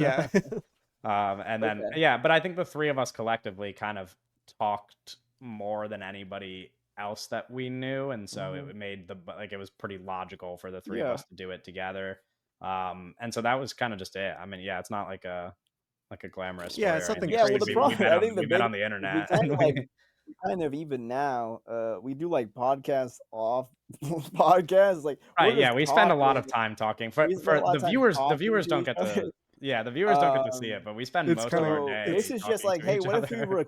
what if you like gave a little bit of structure and like recorded it and like posted it online and like yeah. Yeah. made some benefit out of the time that we spent. So when we all met in New York last Mhm. year, Yeah. we were hanging out with Sophie and George, and Yes. we were in an Uber. We were in an Uber with them, and Sophie was asking like, "How do you guys watch so many movies together?" And we were kind of like just like telling her how we watch movies together when we do, since we're like far apart. And then Yeah. she was like, it just seems like you guys are in constant communication with each other." We Yeah, and kind it's of like we are. are, yeah, and Yeah. it's like if we Yeah. peel back the curtain, it is literally just like the three of us talk for like hours almost every day. Like it's pretty Yeah. common What's for us to interesting? have conversations throughout the day, every Yeah. day. Which is Yeah. probably why Well, it's so laid back on the podcast because it's just like this is what it sounds like when we're in a voice call with uh, each other. yeah. Well, it was interesting because I because you guys brought up that you guys wanted to do it, uh, and there was never like that was never something that like I ever thought I was gonna do. It was something that now, I mean, it makes sense. I mean, a lot of it makes sense because I was always online and like making stuff online and like kind of content creating in a way of like since I was younger. So like this is just a form that I wasn't because I was never gonna like do like a solo podcast, and it Yeah. was like oh, you was kind of this thing brought to me. I was like, oh, that sounds fun, and now we're like Yeah. 100 episodes in. But it was also pros to me in a way of like I can kind of just like show up, and I was like, sure, Yeah. because that thing I To remember this being young. day, by the way, still Owen's only responsibility is to watch the movies and show Yeah, up. yeah, yeah. But I remember something that I've kind of struggled with in terms of like the online creation space, and I think that's why TikTok was so great for me, is that like I would put so much effort into like a YouTube video and then I would get kind of burnt out. And then I would go Yeah. like and I would struggle with like consistency. And I think TikTok was great for that because you could just make like a video in like 10 minutes or 20 minutes and then post it. And then so I actually got pretty consistent on TikTok because I can make like tons of Yeah. videos really Takes no fast. time. It's like, Exactly. yeah, Where I the would get quality doesn't like have to be I good. would spend so much time making these shitty YouTube videos and then no one would watch them and then I'd be like I'd all burnt out. Yeah. And I think for this it's one become a part of the routine of just like my life. It's like every week is kind of like you have to do a little something to like kind of and you show up on the day and then you do record it and but it's so kind of built into the routine, but also there's moving pieces and there's like people working on it and there's other people who are like relying on me. So it's so built into the routine that it's something that been able to do and we've been able to do consistently because of that. And that's cool. I Yeah. don't really know if that was part of the question, but I wanted to add that. No, No, yeah, yeah, just yeah. just I do your wanted to thing. What okay. else to think? Yeah. The follow-up question from Jared Gabriel on YouTube is how long do you intend doing the pod for? Uh Listen, I'll do it as long as movies come out and I'm capable, Yeah. as long as nothing in my life gets in the way where it's like impossible for me to do it, I don't Yeah, that's the plan thing. on stopping. But Uh, There's not a we don't know where logical we're gonna endpoint. yeah, we don't know where yeah. we're gonna be as we grow up, but Well, that's it's the thing like is, Yeah. I think it makes sense to do it right now. yeah, And I think there's gonna be the hope is honestly the hope would be that we get because we talk about those goals, right? yeah, We're out there doing all these things, right? yeah. And so By it the end might of have 2025, we hit 50,000 subscribers. All of a sudden, the podcast is never let's ending. get 1,000 first. But I am, I guess what I was saying is like there's going to be a point. The hope is that we get to a point where we're we're doing more important things, but Yeah, also that's that we yeah. can. I would like to like maybe do an occasional. I think Yeah. it'd be fun to do like what is the guide? What are those actors? Those actors that do that podcast. Those actors that do that podcast. Like the Always That's Sunny like that's like every guys. What's actor in Jason Bateman? Hollywood. What do they do? Oh, Oh, Jason Bateman. Smartless? I don't That's not an listen to it. occasional thing. I They don't they listen have to a it. weekly episode. I listen Don't they to have it. They have jobs? yeah, they act. Yeah, and they have a weekly episode.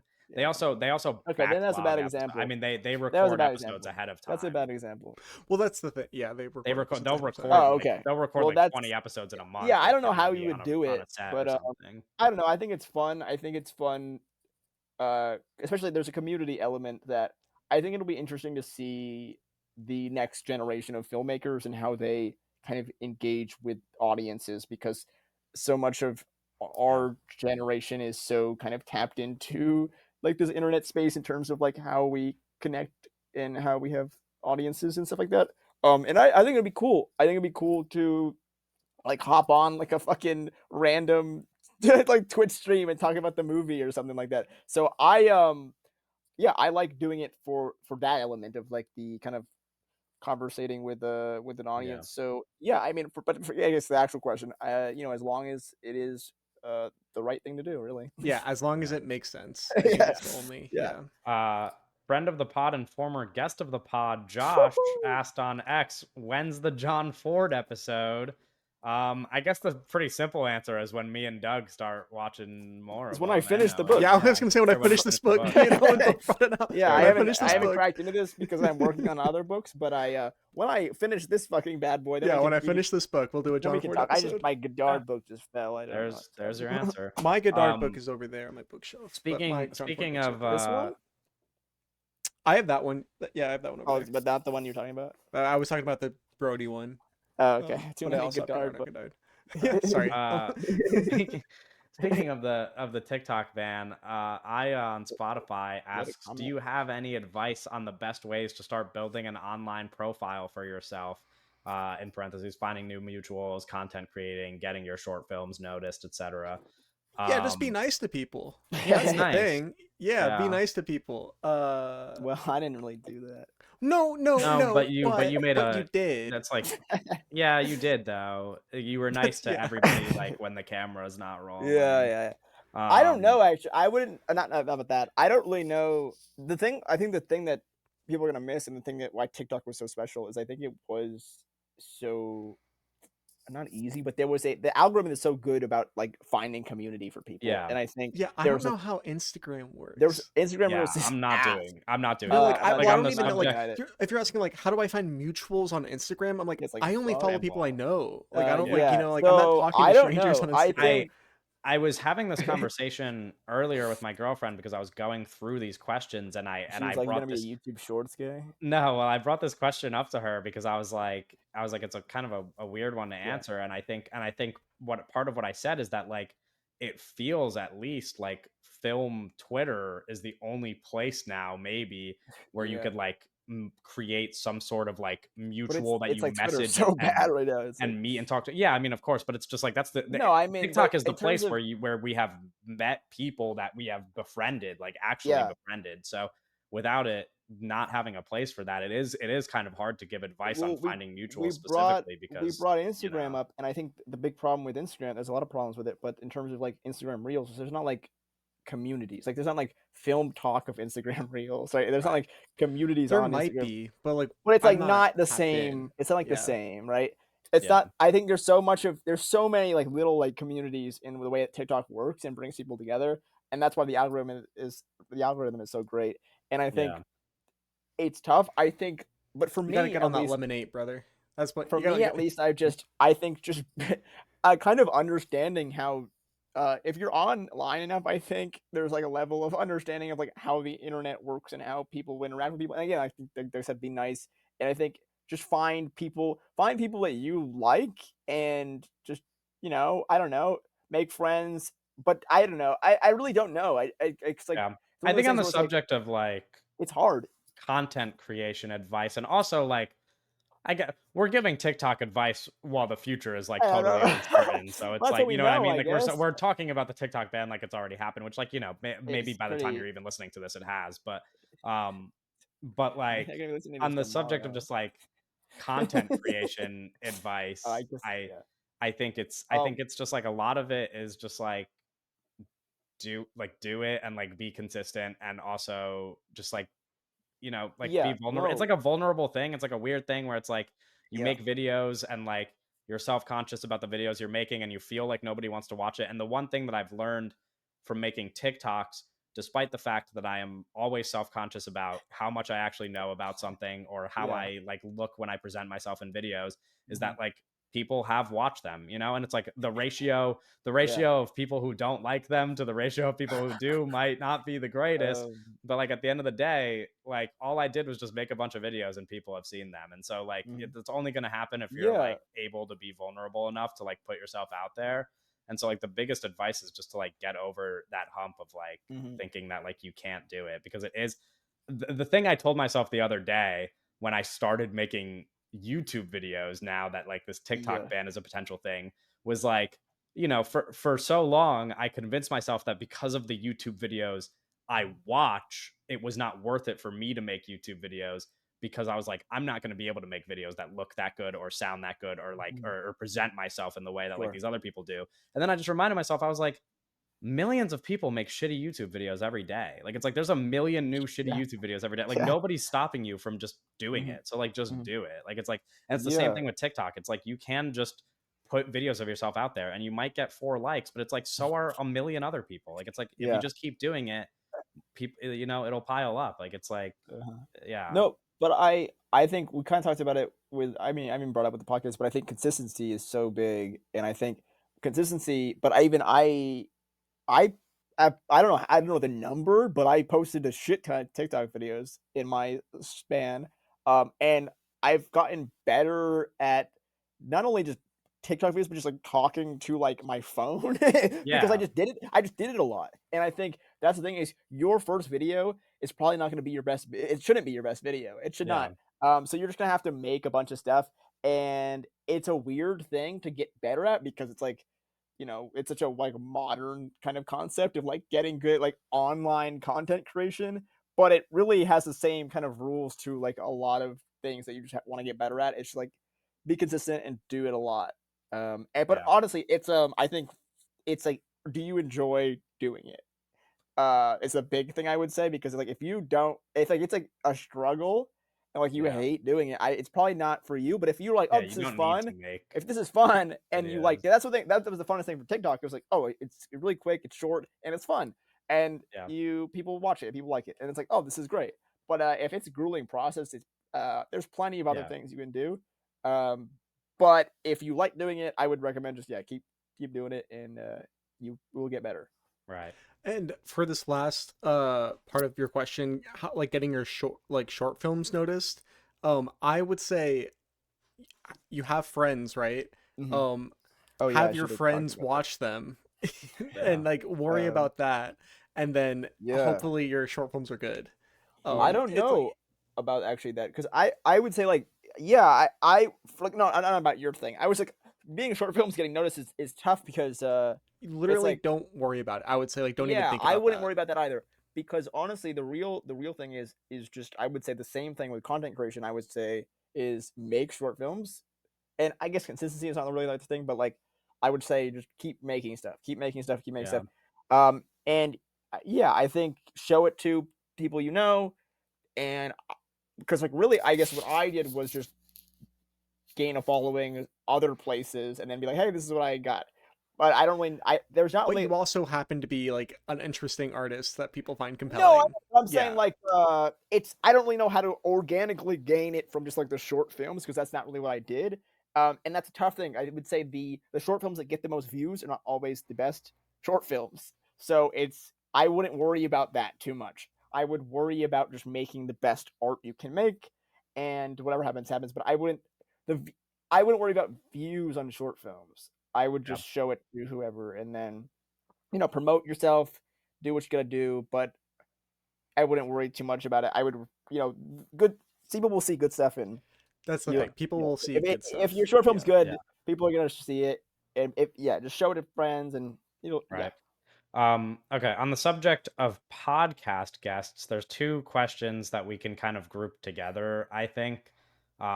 The first is dream guest on the pod from Whoop on X, and Dream.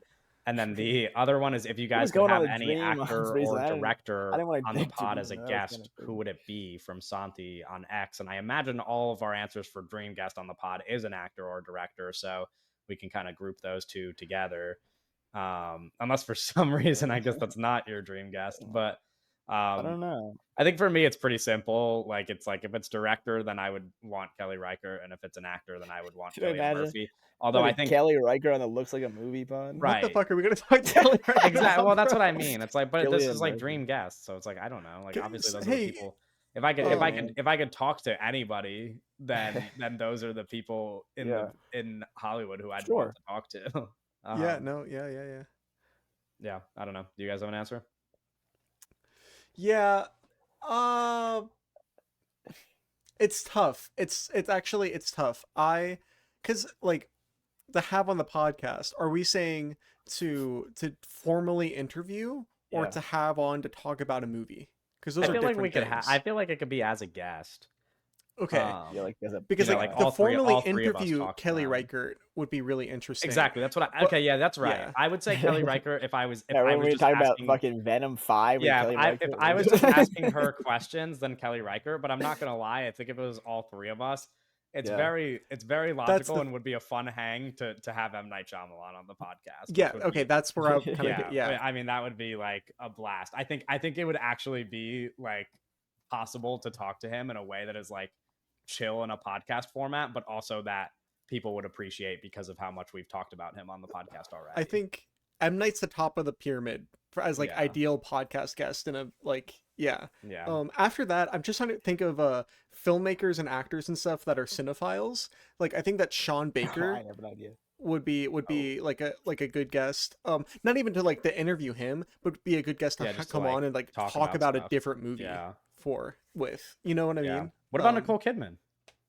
Or yeah, Nicole Kidman I think would be well. I Doug don't doesn't think I even could be show up normal. when we I'm talk gonna be about a honest. I movie. can't talk Doug to doesn't Nicole even Kidman. I show can't up. do it. Doug doesn't show up. I No, I yes, I don't. I couldn't think do Doug that. would be too nervous. I But would be too. I but she is legitimately like would but be she too is like nervous. somebody Yeah. who I think meets the No. criteria that you just described. Yeah, she's No. the Yeah. For sure. AMC. For sure. Yeah. Owen, do you have a pick? Honestly, I just kind of like when because really we only have our friends hang, and that's Mhm. I think those are some fun times. Yeah. I like when our friends come on the podcast, I like when our friends and come on but the I don't know podcast. for an interview. I don't know. I'm not really I don't know. I'm not like an interview guy, really. Yeah. But I don't know. It would have to be someone like just fun because I think that's if it was too serious, then I'd be like, oh, this is like feels like Yeah, a you job wouldn't be into interview, you know? it. Yeah. No, I would be like, oh, I'm worried. I don't want to worry what Yeah, it's obviously like somebody who'd be I don't fun want to like say to something chat with. crazy, but like I don't want to like have to like worry about every little thing I say. Yeah, you know who else in terms of like newer directors getting a ton of attention right now?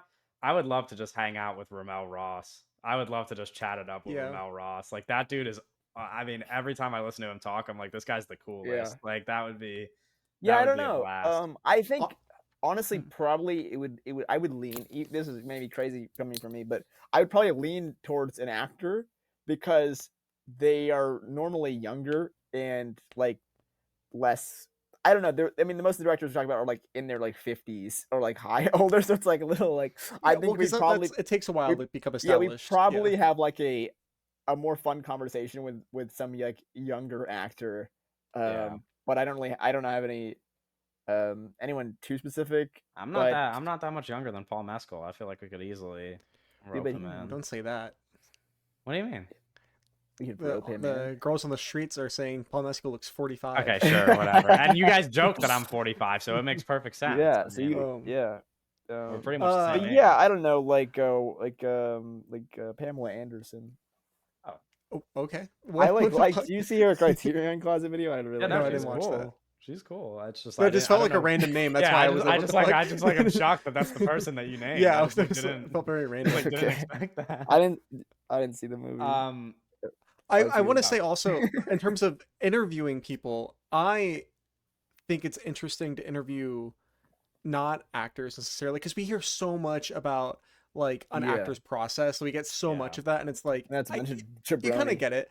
I would be yeah, interested in interviewing like I don't know if there would be a language barrier or not, but like somebody like Mukti Pram, sure. somebody that had 3 movies come out this year, talk about Yeah, his like how it is working with like different directors Hmm. and stuff like that, and yeah. coming from like a different background, and like their role in filmmaking, like that would be really Yeah, and interesting. in But relation, I'd love to pick like a great screenwriter's brain, like even like Justin Koritsky's because he wrote Challengers and Queer. I'd love to just like We're gonna listen set to this him up. because it's like I've read the script for I've read the Challenger script. I'm like this dude could write. Like I would I'll love to talk to talk to him. Luca. Doug can I talk would, to Monkey yeah, Prom, and and he can also get I Miss think Lean like Song's I would love husband. to. we could, and we're not experts in anything, but like Yeah, we sure. could have, If I and it was would talking be to a interested. screenwriter, I would have good questions to ask. That's what I'm Yeah, getting at. Yeah, we can have like more technical, like, bro. I Yeah, would love to talk to Mukti Pram about how he picks what fucking aperture to shoot in when he's shooting yeah, with Weir's Ethical. You know what I mean? yeah. Like, Well, I think that's for me. It's like I'm hesitant sometimes to propose interviews and stuff like that because there's so many bad questions that are being yeah, asked, and like I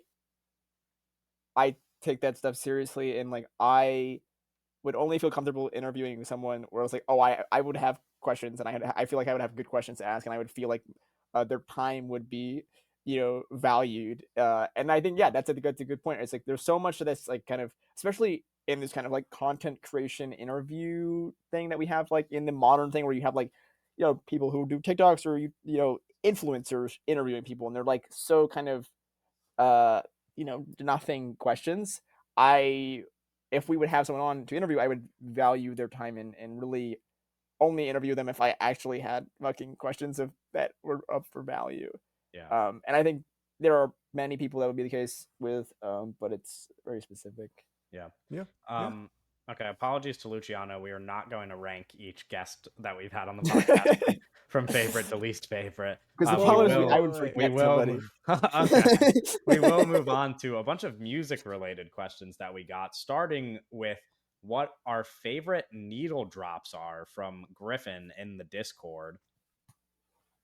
I mean, I put together like quite a list, I guess, because I didn't. This felt like a You love answering like what your one favorite thing is with 15 things. well, only because like this was like an impossible. I mean, I talked to Owen about this before we were recording, but it was like Yeah. this is one of those questions where it's like unless I went back and rewatched every movie I've ever seen, I could not give you an like. It's like I would, Yeah. you know what I mean? Like, because I don't know what my favorite needle drops are just off the top of my head. Like, I'd have to go back and like think about them in the context of the movie. That's just too hard a thing to remember, and so I kind Yeah. of just like did light research based on like my favorite movies, and what I Okay. came up with was like. I mean, very recent history. This is not at all anywhere near the favorites list, but at the end of Den of Thieves 2, there is quite the needle drop. It's very silly. That's all I'm gonna say. But like actual answers, I think like Under Pressure and After Sun for recent movies. I think Supermassive Black Hole and Twilight. I put every song in Dazed and Confused. And then maybe my favorite is I Want It That Way and Magic Mike 2. And then I also put here as an honorable mention at the end of Beau Travail, Rhythm of the Night. Yeah, so that's one of my two. I had two answers as well. Yeah, But Rhythm of the Night, Beau Travail, is the first thing I thought of when I read this question in our document. yeah, But just because it's like that movie is fucking crazy. But also, I honestly think though my answer might be this is like very simple, but the Rage Against the Machine needle drop at the very end of the Matrix, of the first Matrix movie. That shit is crazy. yeah. Um, Owen, do you have any picks? Yeah, the head over heels Donnie Darko needle drop, I think, is like a very like specific moment, but because that's like I was like, oh, look at my favorite movies, and then it's like, oh, that's a needle drop that like stands out in this movie. It's kind of an iconic moment. And then I kind of go to when I think of more recent examples. Um, I'm not gonna remember the actual songs, but I think there's a couple movies that come to mind. Licorice Pizza has a lot of great music in it. Specific like musical needle drop moments. And I think some of the stuff in the holdovers is pretty good.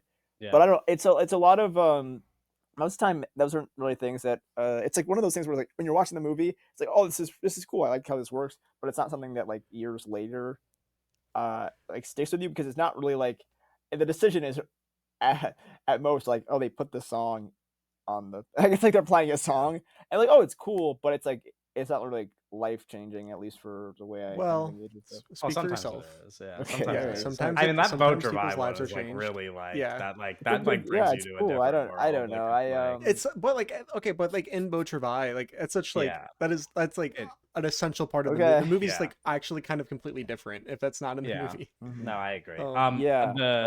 The next question I don't from know. Alberto on Spotify is any scores or soundtracks you frequent? Happy 100, y'all.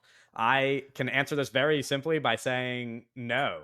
I like in recent memory, I guess I did listen to the Challengers soundtrack or score quite a bit, but just in general, I don't like go out of my way to listen to movie scores or soundtracks. I listen to songs that were on movie soundtracks, of course, but not like I don't just like go and listen to a whole Yeah. movie soundtrack like pretty much ever. The Um, my answer would have been no, but then the Queer score was like oh my sure, yeah. third most listened to album last year. I listened to the Queer score, so I think And that is like such I a mean, that was just phenomenal like in the piece two of week music. span before the year ended. Then, no? No, yeah, no, I listened to it so much. Yeah, Yeah. that's wild. Owen, do you have any? Not really, no. I mean, I remember when the Challengers like album kind of dropped on Spotify. I was listening to that a little bit because I remember I was working on. I don't remember what short I was working on, but I remember I was working on a short. I was kind of like playing that over and over again. But I not really. I think that album is maybe the most like movie album I've kind of listened to in like recent As memory. So I think that's a really great kind of because it's basically an album. It's just like a normal. It feels like just like a regular kind of album because it's well, got the like Challengers fucking one, it was like mixed together yeah. It's got to like yeah. fucking it's like but like in terms of like these like just like sonic environment scores, not really. Yeah. This isn't a score, but as a kid, the Catching Fire soundtrack Yeah. that was curated by Well, I Lord. like well, yeah. There's a Listened Yeah. to lot of that a sound. lot. I mean, the new Moon soundtrack's really great. There's some Yeah. soundtracks that are cool. But like, and I'll listen to like songs off like Kevin said movies. No, But yeah, and I mean, like I've listened to every song. I guess I have gone out of my way to listen listen to to every every. song. This No, guy. I was gonna, I was gonna say, I probably have listened to every song in the Fault in Our Stars soundtrack like a million Yeah. times. Like Okay. I probably like, especially when I was younger, I probably had that on repeat. So there Mhm. are like, I guess technically answers, but in general, that's not like how I decide what music I listen to. Yeah. Speaking of, who are some of your guys' favorite musicians? My answer is probably the simplest because I don't listen to that much music.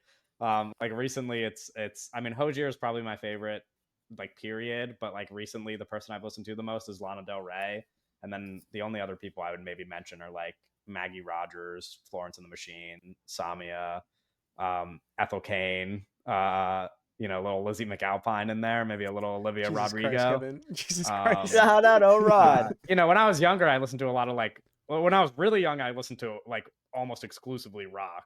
Like I grew up listening to like Green Day and Nirvana and like classic rock. And then a lot of rap What after that, happened to you? like J. Cole and Mac Miller and stuff. Bro got on And Hinge then and he fucking changed everything. He locked the fuck I in. got, but yeah, when I got older, He's supposed to be a chameleon. my That's taste crazy. changed. That's crazy. That's a crazy thing to say. It's Doug, well, I mean, that's not how that happened. Okay, it's like Doug, bro is like, who are I your need to favorite log into some musicians? Lizzie McAlpine now. Hey, that was No, the she's deal? good. I She's good. sincerely She's found good. Lizzie McAlpine myself, and I That's fine. like That's Lizzie fine. McAlpine quite a bit. I like some of the Lizzie McAlpine songs. I Okay, don't Doug, who know are a your favorite goddamn musicians? thing. Yeah, so I'm a big, really big MF Doom fan, in an annoying way, You but look like I one. don't talk about it. Yeah. And and I really like Charlie XCX, and I really like Bjork. Those are kind of like the three Shut guys, up. I guess. But Yeah. I'm a big fan of Sophie, rest in peace Sophie, the producer, and Arca, also the producer, who have worked with artists that I previously mentioned, Charlie XCX and Bjork. But yeah, Yeah. I guess And like, Addison Ray. oh yeah, and Arca's worked with Addison Rae, of course, of course. Yeah. Of course. And but recently, I've always been a fan of Blade, but I kind of got a Blade mental illness at the beginning of this year, where Yeah. that's like all I Yeah. was listening to in January. Owen, who are some of your answers?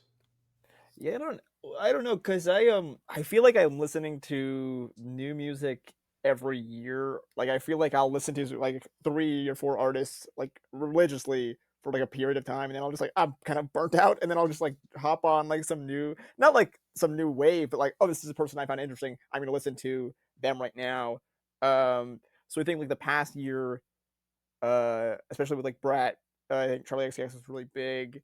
Um, and then yeah, the Blade 2. I recently it's been like just Bob Dylan on repeat. So that's been cool. A lot of Bro, a complete last unknown came out, and you did not fuck yeah, I just locked the around. fuck in. Yeah, yeah. Uh oh, last year too, the Beach Boys was my big last year. I was really into the Beach Boys last year. So yeah, I other a lot of people I like to Olivia Rodrigo. I got more into last year too. Yeah, Yeah. same. Shout I like out. Olivia Rodrigo. She only has 2 albums, though. I'm not gonna say she's That's like yeah. It's one of my like, favorite but artists, but that's yeah. No, I don't know. I'm just thinking of people that I listened to last year specifically because I think Bjork as well. But I think like in terms of music, I am kind of weird about it where I kind of am like whenever I'm on repeat is on repeat into like I'm like, oh well, stop doing that now for, and I just gotta hop on some new thing. And so I kind of I feel like it's tough to be like, oh, this is my favorite artist because I'm like, oh, I've listened to them for like a year. Uh, but yeah, I don't know if that's my answer. I guess. I assume these next two music questions are only ones that you guys can answer because I don't know what Oh jeez. either of these things mean. what are they? The Oh, first is who should they get to direct a Drain Gang biopic from okay. Larry on X? Earnest answer to this, literally me. I'm not Okay. literally me, but the only person that would be Harmony Korine, Yeah, yeah. in terms of like established guys, because he's literally directed, he directed music videos for yeah. Cold Visions. Well, it's an interesting conversation because I think it's like the person probably isn't making movies right now because this movie would come out in like 30 years or something. That's the thing. It's because you Well, normally because don't. Blade You're not. just turned 30. You don't make Yeah, yeah, yeah. biopics for people that are 30 years So yeah, old. like Harmony Korine is the obvious answer for like someone who would make that now. But yeah, if this movie would be made, it's most likely if either you'd either get a documentary, you get like a Blade documentary, like a Drain Gang documentary, like the next couple of years or whatever, or it would be like in like 40 years if it would be like an AI movie or something. Yeah, it'd be an AI movie. Yeah. Yeah. And then Dunk on X/Twitter asks, could the Netspend documentary get an Oscar nom? I had to don't look know a this lot up to about make this sure I that this don't was think an it. I actual literally thing that don't was think it happening. can.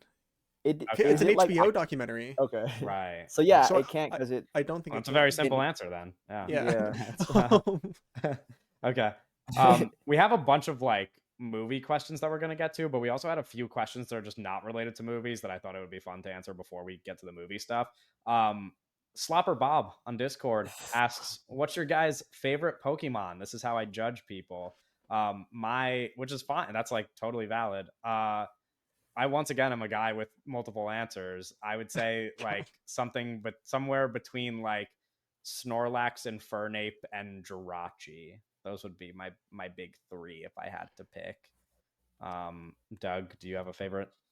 Yeah, I do. I always say Lucario is my favorite That's Pokemon. probably my fourth. That's probably It's kind next of up on the a list for me.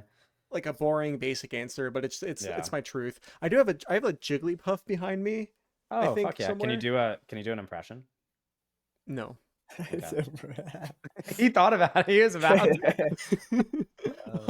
But Uh, but yeah, probably Lucario. yeah. Owen, do you have a favorite Pokemon? Yeah, I don't really have an explanation for it, but like, it's like either like Squirtle or like Mudkip.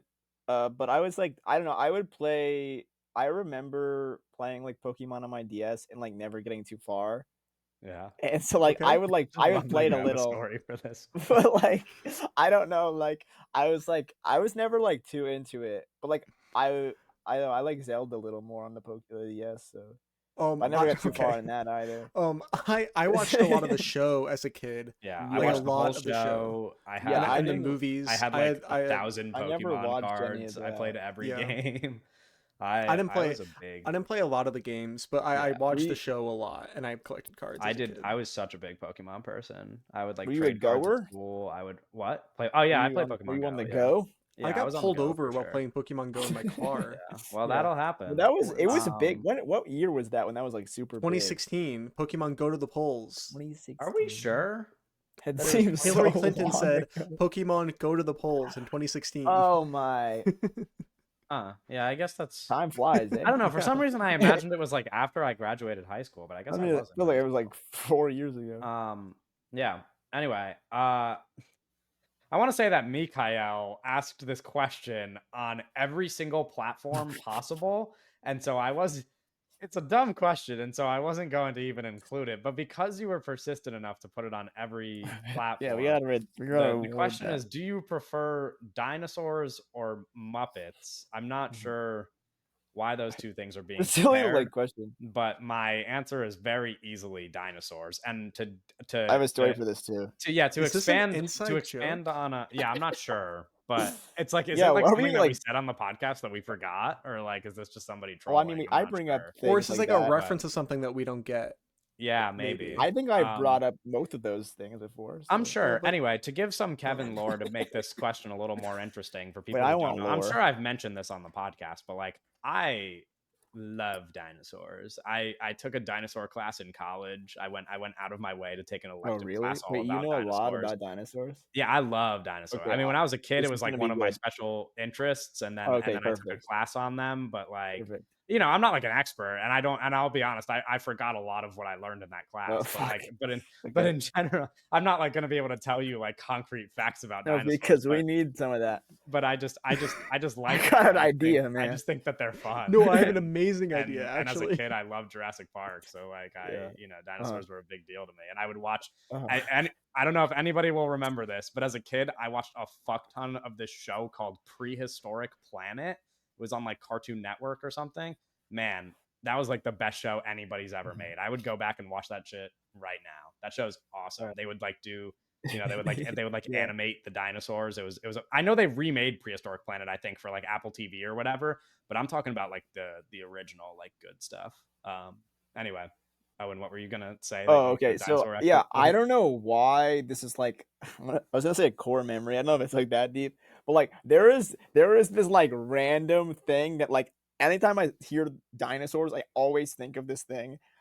I don't know how many years ago it was, but there was this player for I think they were in St. Louis at the time, the St. Louis Rams, named William Hayes, and I they were on Hard Knocks, and he didn't believe in dinosaurs, and they like take him to like a place, and they're like explaining him all these all these things, and I just thought it was so funny as like a bit, like the idea of someone being like, yeah, fucking dinosaurs like don't exist. I just whatever for whatever reason, I just think that it's like really funny, and I've always like been like, how do I like I want to get it into like a script of some kind of like this guy who like doesn't believe in dinosaurs because it's such a funny thing to like Yeah. be like these don't exist. But Um, shout out William Hayes for that. But I'm gonna go with Muppets. oh, okay. Yeah, I mean, I was gonna say it's like that's kind of it's one of those things where it's like you can't actually It's a disagree. Like the bones are yeah. there. Like it's like No, we that's what I'm have saying. It's like it's so like they just like it's show so you the dumb that fucking. it's like yeah, like it's It's just there's yeah. just I don't the know. proof is I've always there. thought Like you that was can't so even funny deny for like a it. guy to be Well, like, have yeah, you heard the I phrase don't fucking that, or like believe this in idea that dinosaurs. God put the dinosaur bones in the ground to test Christians' faith? What? I have not. That was not brought up in my dinosaur class. No. Yeah, no, it's like this idea. I don't know if it's like a widely held idea, but it's this idea that Right. like God put the bones there, like the fake bones there, to challenge Christians' faith to Yeah. make sure. Yeah. I Is think also I will say in another universe I would love to do that for a living, like just anything involving dinosaur. I mean, like when I was taking that class, I was like, man, I could totally see myself doing this. Like I mean, I thought that when I was young and was watching Jurassic Park, but now like taking that class and like learning about like people digging up fossils and all like everything that goes into it, I was just like, man, this is the coolest thing in the world. Like this is like nothing compares to that. Dinosaurs are so fucking cool. I yeah. know. Well, I'm so like it's one of the only things where I could be like passionately like nerdy about it. I'm Doug, just like this is I'm literally the coolest reading thing ever. the like ESPN article right now about it, and it's kind of what you were saying about Jesus, but he was like he basically there's a statement where he's like he thinks the archaeologists placed bones underground like a parent would place Easter eggs, and just like they were like fucking around just putting things in there, like someone's gonna find it, like just I don't know, it's that's kind of How does he ridiculous. think they got the bones? Wait, imagine a movie like that though. Imagine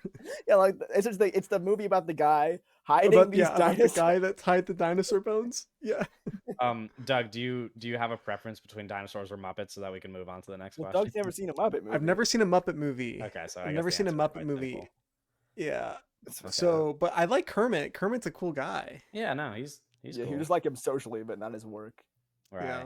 Yeah, you like Yeah, I him like when he hanging does out those with like him. video chats where it's like the You ever see Muppet. Kermit on Well, I like TikTok texting Live? Yeah, him the and like Kermit. hanging out, Yeah. you know. Right. Yeah, Um, got next question is Kermit from and DJ Prometheus Khaled.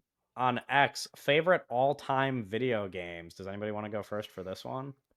Yeah. So I usually say Celeste when people ask me this question. I'll usually say Celeste, which is the very popular 2D platformer that is also like the story is like an allegory for being trans. That game is excellent. I usually say that, but a more recent game, Mario Wonder, came out last year. It's the most recent Mario mainline Mario game. I think that might also just be my favorite game. It's like I think it's like just kind of the best Mario game. So those are my two answers I'll throw out. Nice. Oh, and do you have an answer? Yeah, it's like I mean, it's super basic, but like I've not like Minecraft. I've played more than any game ever, and I think like there's like uh, in many ways, is like affected my life more than like a normal game other games may have. And I think like a lot of the Well, bro was a Minecraft YouTuber back in the day. yeah, well, it was just like a Same. big Streets don't part of know. things that I did. And I Same. think there was like a weird direct line of like me being here today and me playing Minecraft when I was little. So I think I just have to give it to that. Yeah, Yeah. Yeah, I mean I guess the runner up for me would just be that I've played like 2K my whole life, but the basic and obvious answer that is like incomparable is also Minecraft. That yeah, game just like changed my life. I mean, I was like, I played Minecraft at like the peak age where like everything was like depressing and Minecraft was like the best thing in the world. It was like awesome. I mean, I've yeah, mentioned this to you guys and maybe in other conversations, but it's like there was a time where I was literally like, my friend, I made so many online friends playing Minecraft that my friend and I were spending $50 a month as like a 13-year-old hosting a TeamSpeak server for 500 people because we had a giant like Minecraft clan and TeamSpeak is crazy. shout TeamSpeak is out right. crazy. TeamSpeak, shout out Um, TeamSpeak. no, but it's like, like it's like though like if there's anything that I like think about fondly and that like means so much to me, it's like it's that like period of like 5 years. I mean, I've played Yeah, Minecraft for, since it came out now. So like I'm, yeah, what is that, like 14 years or something, like a ridiculous amount of time. But like, but specifically that period where I was like in my early teens or even maybe just like a little bit before them, where it's like Minecraft literally just like saved my life. Like, it was like the friends I made online were more important to me than the friends I had in person at that time. So like, it's kind of hard to just compare that to like a normal video game that I just liked because it Mhm. was fun, you know? Like, it's like Yeah. you can't Well, yeah, really. kind of. I don't know, to kind of go on that. I feel like a lot of the stuff I was doing with Minecraft at like, you know, as a small age was kind of just what I'm doing now, but I was just like too young to like fully do it all because I was like, meeting people and like making content and doing stuff like that. It was just like I was like 11, so it was like, Yeah, it was like, and it was kind of those things where like the people that I was watching were just older, and it was like, oh, I just want to be at like that age. But then I think a lot of that like helped me able to manage all of this because I was like, I'm used to kind of navigating the internet in a way because I was kind of like born on the internet and like where I was like kind of growing up on the internet in a way. So I kind of put a lot of thanks to that game as like something that like definitely got me where I was today in terms of like being here. yeah.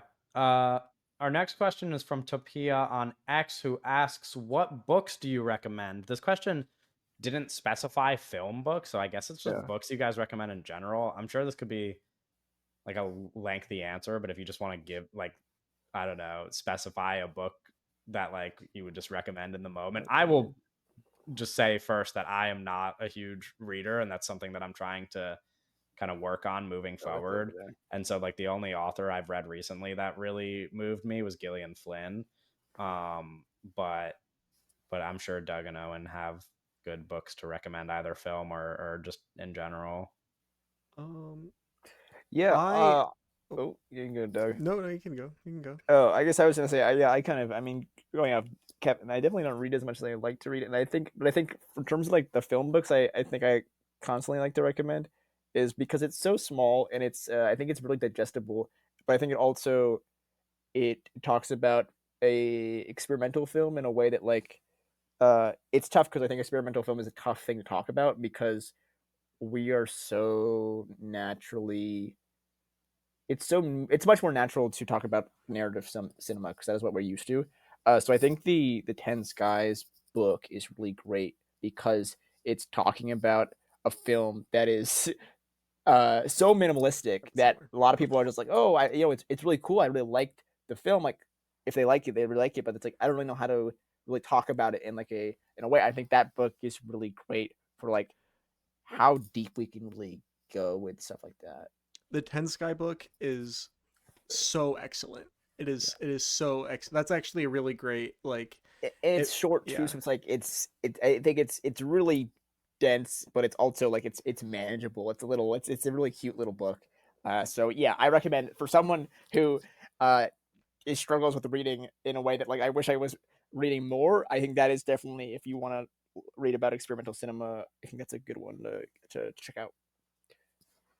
Yeah. I'll a narrative film that film a narrative book of a piece of fiction that I recommend to everybody because it's a very easy read and I think it's really awesome is Never Let Me Go by Kazuo Ishiguro.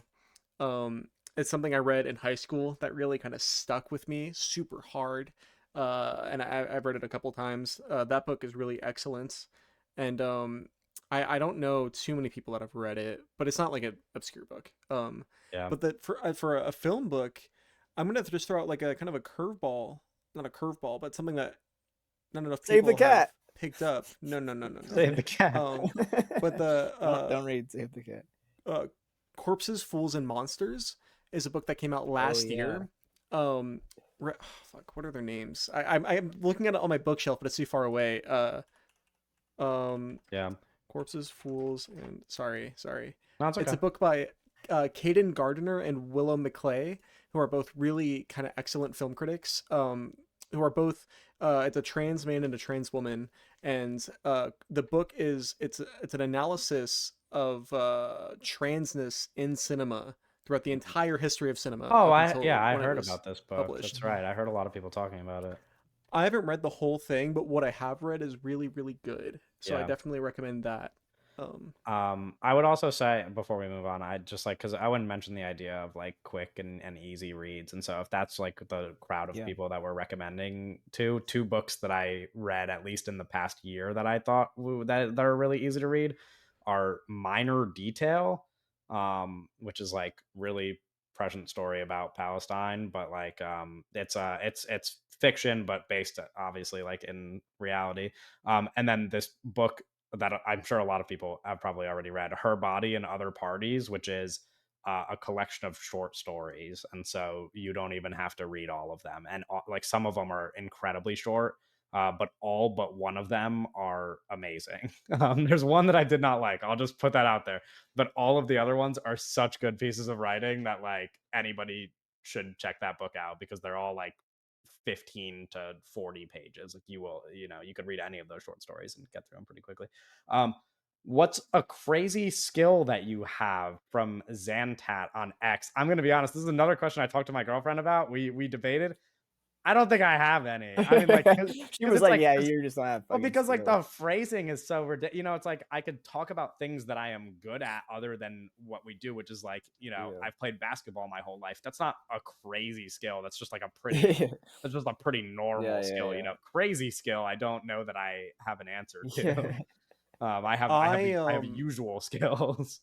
yeah, I guess like I can make I forgot what they're even called, but like the Japanese scrambled eggs that are pretty hard to make.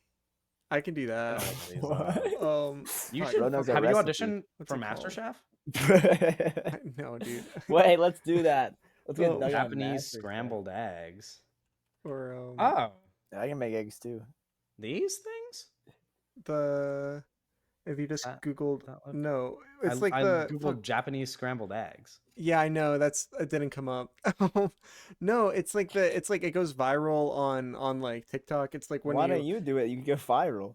you put it. Yeah. No, it's It's like you not. put it in like the small, and then you have the chopsticks, and you go like, and then you put it over like like rice, and it's like a little like it's a little thing, but then it's like gooey on the inside, and you cut it open, and then it Okay.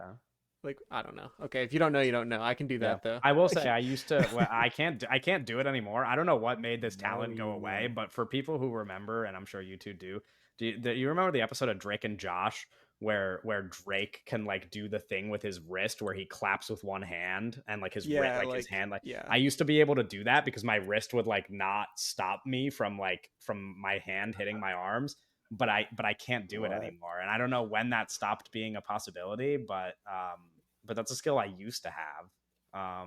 Yeah, an Owen, do old. you have one? I don't. Yeah. I was like when I read this, I was like, I don't know. Yeah. I like. Well, not. Yeah, I wouldn't say I do. I don't know. I think if I had a skill, Yeah. you'd kind probably know of. about it. You know. Yeah, right. You'd probably say something at some point in 100 episodes worth. You'd probably Yeah, mention it at you least would have once. seen my skills. Next question, very straight and to the point. What NBA teams are you guys fans of? Okay, am I I ready? oh am a yeah, Detroit Pistons fan as of this recording. We just As of beat the this Knicks. recording. We just beat the Knicks, baby. And we are Yeah. 21 and 19. The Pistons are a real team again. yeah, Doug is a fan of Okay, a team let that's a him little bit say it. less real at the moment. yes. We're I just am Uh, a gonna go in fan of order of the less real Miami right now. Heat. I'm a Miami Heat fan, and yeah, we're it's a little tough right um, now. yeah, We're entering a bad era. We're exiting a good era into a sure, bad era. yeah. And Owen is So in. last night, there was the tank off of the year, and the Brooklyn Nets played the Utah Jazz, and my favorite team, the Brooklyn Nets, lost but won the tank off, and so that's you know Yeah, we got that look to look forward to. yeah. In many ways, like kind of Cameron the Johnson trade incoming. yeah, the kind of the traders of the NBA, leaving behind glorious New Jersey for a home in Brooklyn. Yeah, but now they're one of the most valuable franchises because of the move. So Right, yeah. And sometimes money is just everything, and it's not important to be in the state full of fans that yeah, appreciate you Also, and not and important a to win rich basketball basketball games. culture. Um, you know. there's an Uh Old Spice ad on my which TV right now. looks like a movie member is which Powerpuff Girl? This question is brought to us via Sydney Volpe, former guest Former, and friend of the pod, former friend of the pod. former and future I was gonna say guest. she'll probably yeah. Yeah. I also debated this question with my girlfriend. How did you debate Um, this? I It's don't so know. easy. I Is think it? What the is it? answer. Yeah, no, no, Oh, no. what? I think the It's not. answer is that Owen is Bubbles, right? I Whoa, no. Well, no, Okay, no, I'm sorry. interested. I'm interested. Yeah, What are you No, say no, your saying? no, You no, said no. stupid, I say just your got them stupid wrong. lineup, and let me. No, no, no. I got Bubbles them is the wrong. blue one. No, no. Bubbles Yes, is the yes, yes. blue one. Sorry. I meant because they all start with a B. I meant Owen is Buttercup, Okay. Okay. Yeah. obviously, and Yes, then obviously. I think what most people would say the answer is that I am Blossom and Doug Yes. is Bubbles. But Why? my girlfriend was trying to convince me that I have many Bubbles qualities as well, and that I'm Okay. actually a mix of Blossom and Bubbles. It was a Okay. mix. Okay. But Maybe what if we I'm could Mojo Jojo?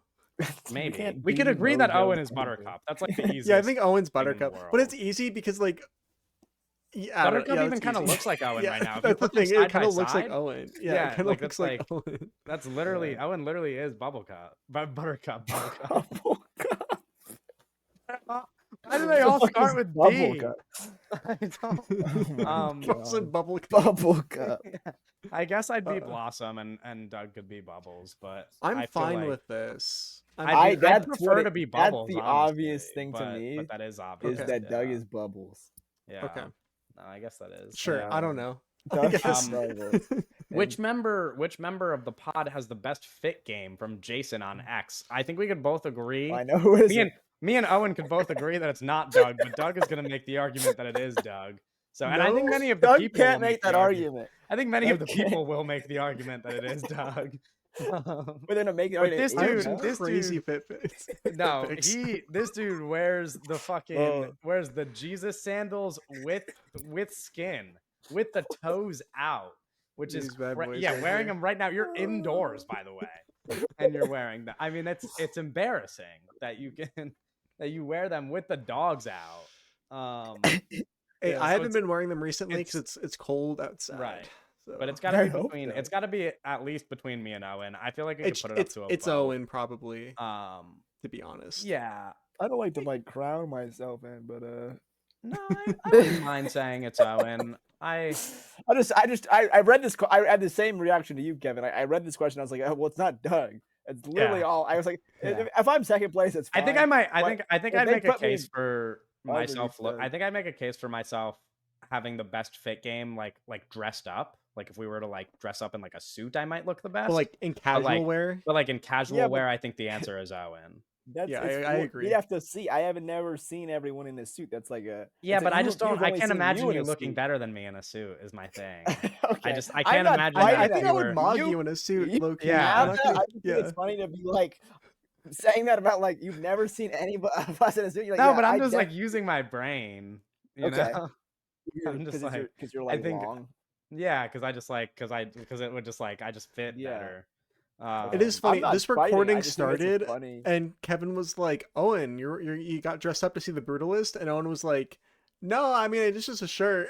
No, but you know exactly what I meant, which is like I don't mean like dressed up. I just mean like he's wearing like an It's you know cold like out. I was wearing layers. yeah, sure. I just like it's just like just wear a t-shirt, dude. Like you're going to the movies. It's Like, cold.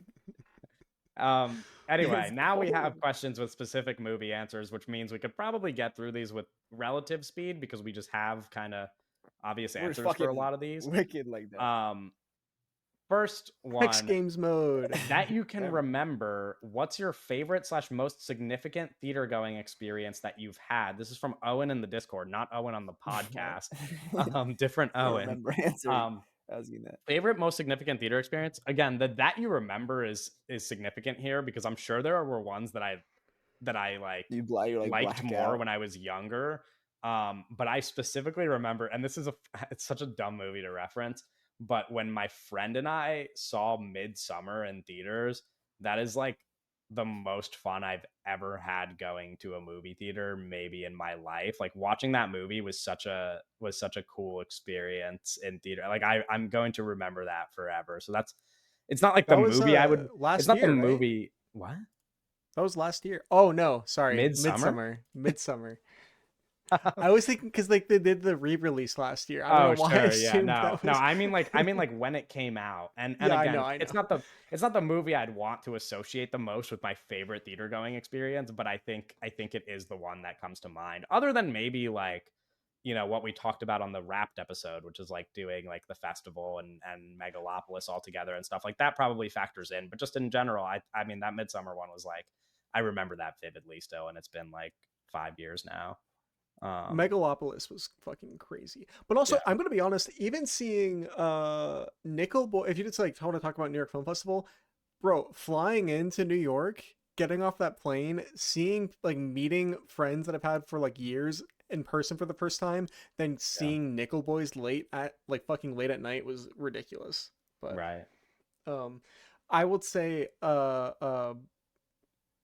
the Avatar re-release, Avatar 1 re-release Mhm. before The Way of Water came out, that was like a not life-changing, but that was like a life-affirming kind of theater experience for me because I saw it with a couple of my like friends, like oldest friends.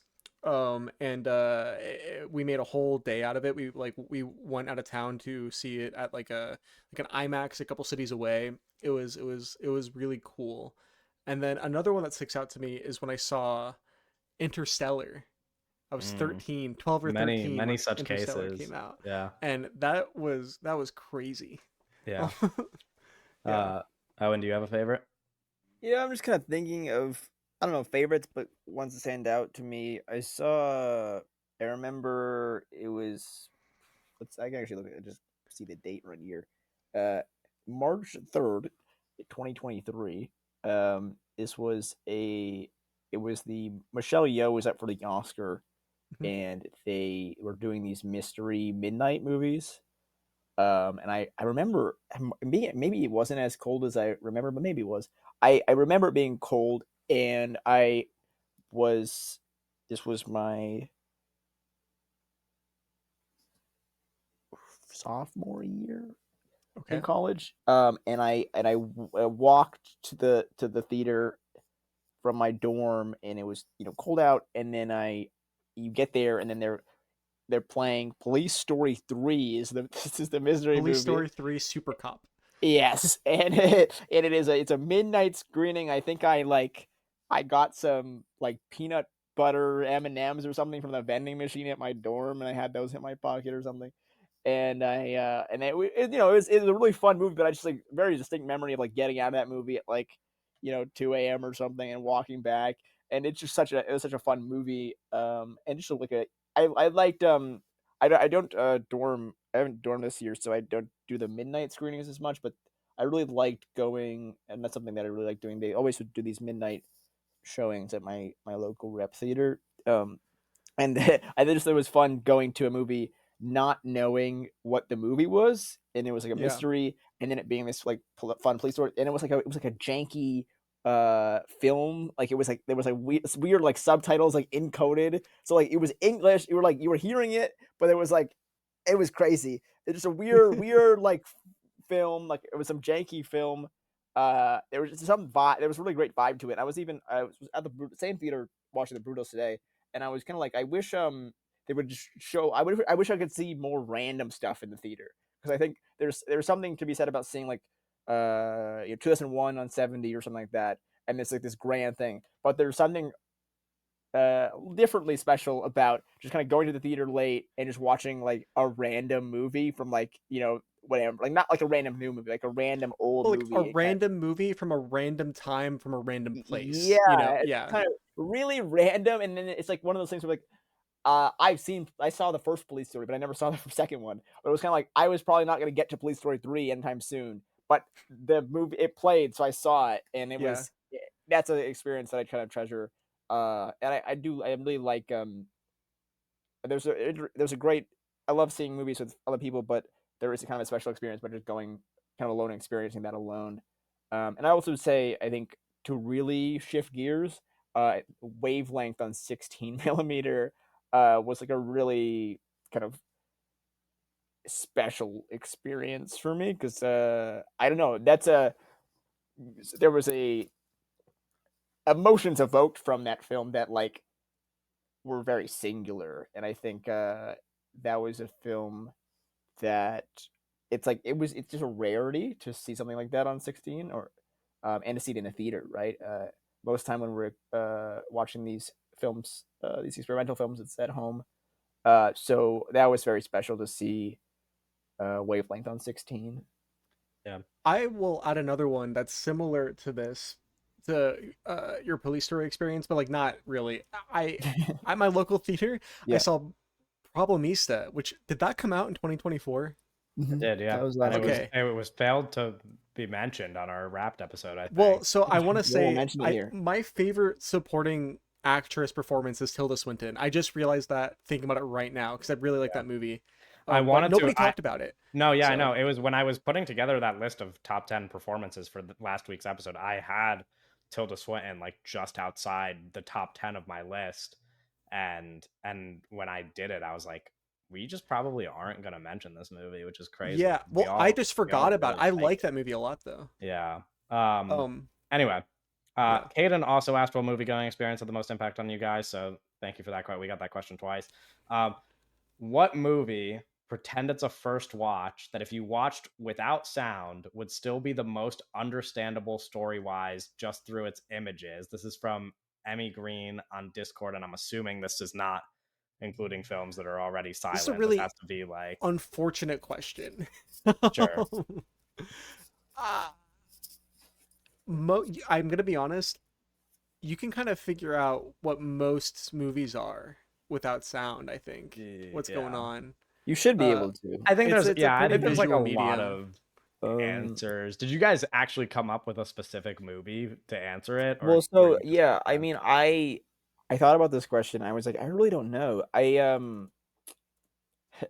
not to like be like, oh, my favorite movie, but I was just like thinking movies I like. I'm like, I think you could kind of get Jerry off of without the sound. I think there's so much added from that dialogue, but I think that's one. I think like a lot of action movies. I think or probably I mean should good in a good action movie should kind of work in like a silent form.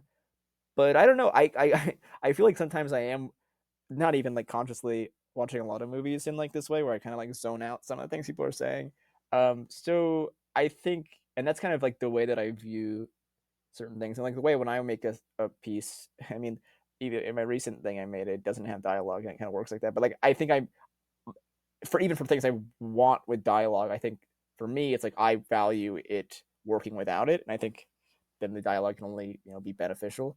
But yeah, I don't really have a specific film, but yeah, I did think about it, and I was like, it's tough because I feel like it would be like, oh, I have to watch a film and be like, oh, this would work with that. You have to like really to know this concretely. You'd have to like actually do the right. experiment. I It's tough to figure it out I was physically. kind of in the same headspace as you, where I just went through some of my favorite movies because, like, my thought process was like, my hope is that a lot of my favorite movies are movies that have like images that help that I could understand the movie uh through alone.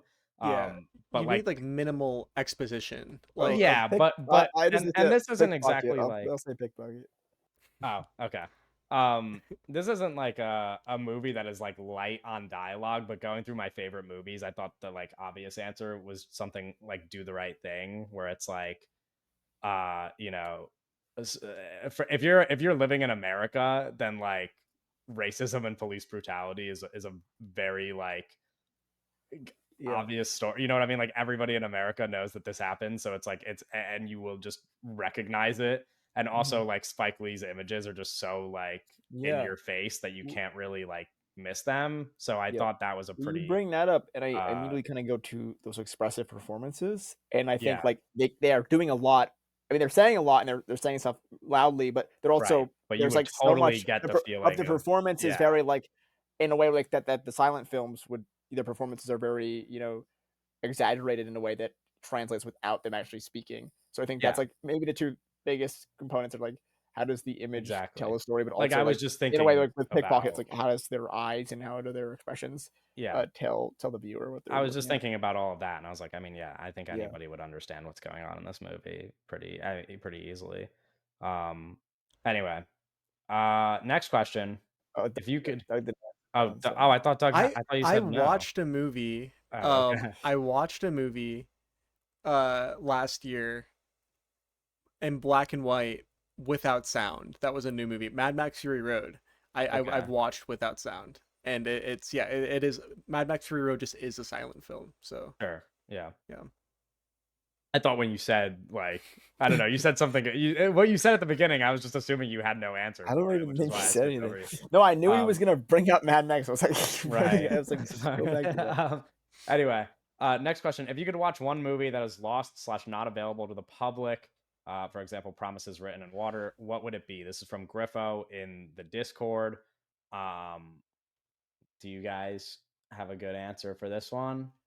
Yeah, Solaris, um, written and directed by, Raisuke Hamaguchi.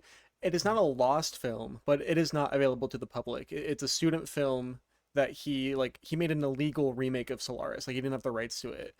So it's like his school Yeah. has it, and they can do private Has screenings he of it. But talked about it like recently, or like, has it been no, like a like it's an people are aware of it, but it's like not something ever gets people are mentioned? aware of it, and it's like because he did it for it was like an assignment for like Yeah, yeah. his film course. But Right. yeah, it exists and it has been screened recently enough, like in the last couple of years. But it Yeah, okay. yeah. Yeah. Our next question is about unmade and canceled. No, I'm not doing it yet. I'm just saying, like, our next question is about unmade and I was canceled getting projects. sloppy towards the And so, end. those movies, I feel like it was easy to come up with a lot of answers for. But in terms of like Mhm. lost movies, I didn't really like have any that came to mind right away. So I kind of just like Uh, looked up a bunch, yeah. and the one that Okay. I landed on through looking them up was a movie that Doug has seen the non-director's cut version of, which was Oh. Akira Kurosawa's The Idiot, which there was a Oh director's yes. cut of that nobody can watch. Uh, And that seems like something I would be interested in, but it seems like people don't really like that movie, Well, like no, I could as it speak is now. as it is now. It's like hacked to bits. It Yeah, is like an incomplete film, basically. yeah. Yeah, And so the because it's the director's cut is like 4+ hours long, yeah, that's the thing. and It's like yeah, literally a third of the length of the director's cut. right. yeah. So that seemed like one, just by doing like a little bit of research, that I would definitely be interested in watching if that was possible. But Owen, do you have an answer for this one?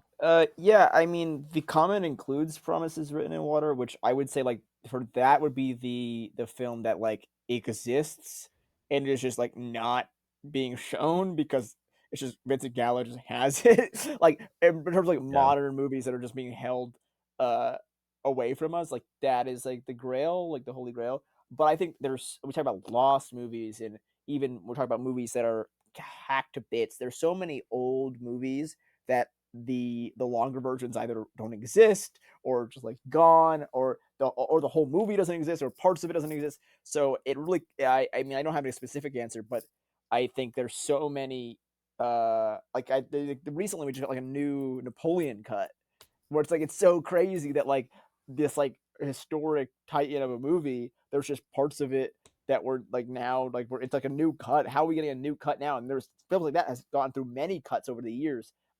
So I don't know any. I know there were specific ones from really great. Like they just found a new John Ford movie, which is like crazy to like even think about. So I don't have a specific one, but yeah, there were so many uh, that I love that are just. It was like there's so many that like either can be found, but there's so many that sadly like are just gone forever in yeah, terms of those that older gen. I don't know what the percentage is, but like there's a good percentage of like films from a certain period yeah. That are just that are like just that like we'll just never watch. yeah, which is Yeah, insane, and really sad. yeah, The movie that I talked about at the beginning of the show that I watched this week, Dangerous Encounters of the First Kind, that I watched the director's cut of that film, which I've seen. I watched that version, but a lot of the cut scenes that didn't get through censorship when the movie came out, um, are just like the negatives were destroyed. So what are being sourced for like the new like the Blu-ray if you were to watch it now is from a VHS rip, like a VHS copy of the film. So you're watching the movie and it's like a perfect scan of the negative, and then it cuts to the next shot and it's like fucking terrible VHS footage. It's so crazy how shit like that just happened. yeah. Um Anyway, the question I hinted at, hey fellas, my question is, if you can make any unmade slash canceled project exist, what would it be? This is from Mason Willis by our second email question. Let's Um, go. uh, well, like obviously, like there's like the super obvious answers for me, like the Kubrick Napoleon thing, but then like the some of the ones that I wrote down that are less obvious, I guess, was like one of the things I thought of because I was talking about this movie recently, since I went to watch Seven in theaters, was Fincher's Girl with the Dragon Tattoo, and the fact that he didn't get to finish that trilogy, which I think that would Yeah. have been super cool. So that's a big one. I learned in doing some research that Spike Lee was going to do a Jackie Robinson biopic, and he asked Denzel Washington to be in it, but he said he was too old at the time, and so it never happened. And we got a To Jackie be in Robinson it or just be Jackie Robinson? to be Jackie Robinson, I think. Okay. But like, They're too old to be in the movie. What do you no, but mean? like, that's like a thing where it's like we got a Jackie Robinson movie, but like that's not Yeah, but not Spike you Lee's can't really thing. compare that to a Spike Lee Jackie Robinson movie, which just sounds like perfect material for him, obviously. So that seems awesome. I saw when I was looking this up, a lot of people, but mostly Ridley Scott, were rumored to do Blood Meridian, but that like never happened because studios think that it's like an unmakeable movie. Yeah, because Um, of the violence and yeah, stuff. because of the Well, the violence, which it's like, Martin Scorsese also was rumored yeah, to do Martin Blood Scorsese was Meridian. one of the other Yeah. names I read, but like literally any of those versions, I'd be curious to see. And then the last one that I learned about was that Terrence Malick was going to make a Che Guevara biopic, which he wrote. And then when Steven Soderbergh made his Che movie, it was originally supposed to be him producing Terrence Malick's movie, but he read Terrence Malick's script for the Che Guevara movie and said it was so bad that he had to do it himself. And so No, now no, I'm no, no, no. curious to now I'm curious to see what that would have been if Terrence Malick made it. I would also like I'd be interested to see just Terrence Malick directing a Soderbergh script for it if that was really the case. But then just Terrence Malick just never made the movie at all. So um those were the Not ones that I interested in wrote seeing down. Terrence Malick direct other people's scripts. Sure, but you know what I mean. Like I just Yeah, like yeah, I know. like at the time that it happened, I would have been interested if there was like some way for that movie to have actually been made. Yeah, yeah. But then Soderbergh just made his Shay movie instead, which I still haven't watched, but I would like to. Anyway, I've you seen guys, them. yeah, They're good. you guys have answers for this one? Yeah, there's like one super obvious answer, and it's not a stretch because the movie like was going to happen and then it didn't get made. But it's the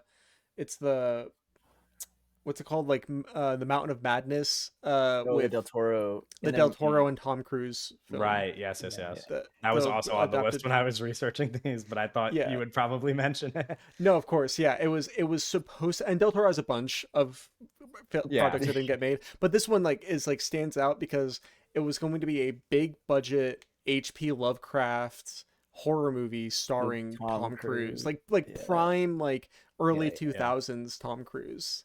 Right. Yeah. And then it didn't happen. Yeah. But And do you have any? Yeah, I have two. The more like notable is David Cronenberg's Frankenstein movie. He was going to adapt, Frankenstein. And then there's really random, obscure camera horror movie from the 70s. They were gonna do Vampirella, and then it's like there's this like really awesome poster that I really like, and it's like Vampirella coming soon in 1976, and then the movie didn't make it. So that's like a random one that I thought of, and I was like, I need to remember this because that's one that I like I think it's an interesting. There's such an interesting look and kind of vibe to that, and I love those old. It's a little late for Hammer horror in the 70s, but they're still making some decent stuff back then. Um, but yeah, it's just kind of a combination of like Hammer horror being cool and Vampirella being a cool character. And Yeah. then so those are two I immediately kind of think of. But there's a bunch I think that brought up a good one. And there's kind of it sucks when you kind of look at. I know there's some Arnold ones that were cool. They're like cool Yeah. Arnold vehicles that didn't end up getting made. And then I think of like some just like a lot of there's like a lot of like canned sequels um yeah. that suck that just like never happened. Yeah. I think of like Ridley Scott's Alien prequel trilogy Right. being you know it's just like I really love Covenant a lot, and then it's like we're done with those apparently, so that Right. sucks. But yeah. Uh, Cooper Z on Spotify asks, "What's your favorite Spanish film?" And I interpreted this I as like just movies in Spanish because I didn't know if it meant movies in Spanish or specifically Or movies like from Spain. Spain. Yeah. But if I'm just answering for movies in Spanish, the three that I wrote down are The Official Story, which is like a movie I always recommend when people ask for movies that like are not well known. Like nobody I know really has watched this movie, and I think it's like so good. Similarly for Sidewalls, which is an Argentinian movie, like a rom com, or maybe more just rom, but like that I love. It's just like very cute. And then like basic answer is Y Tu Mama Tambien, which is just like, movie I really like that everybody kind of knows about. But those first two I would really recommend if you haven't heard of them. Do you guys have answers for this one? Or I did you should have looked. struggle? Well, no. The problem is I didn't look at all the questions and I didn't have this ready. Yeah. Yeah, I have Um, an So now answer. you're letterbox statting. Well, chill, yeah, Yeah. chill, chill, chill. yeah, a Okay. little But bit. so like I guess Pan's Labyrinth I have is like the highest rated Yeah. Spanish film I have. But I'm gonna recommend or just say The Day of the Beast, the Yeah. You Alex tried though. Oh, there Alex you go. de la Iglesia film.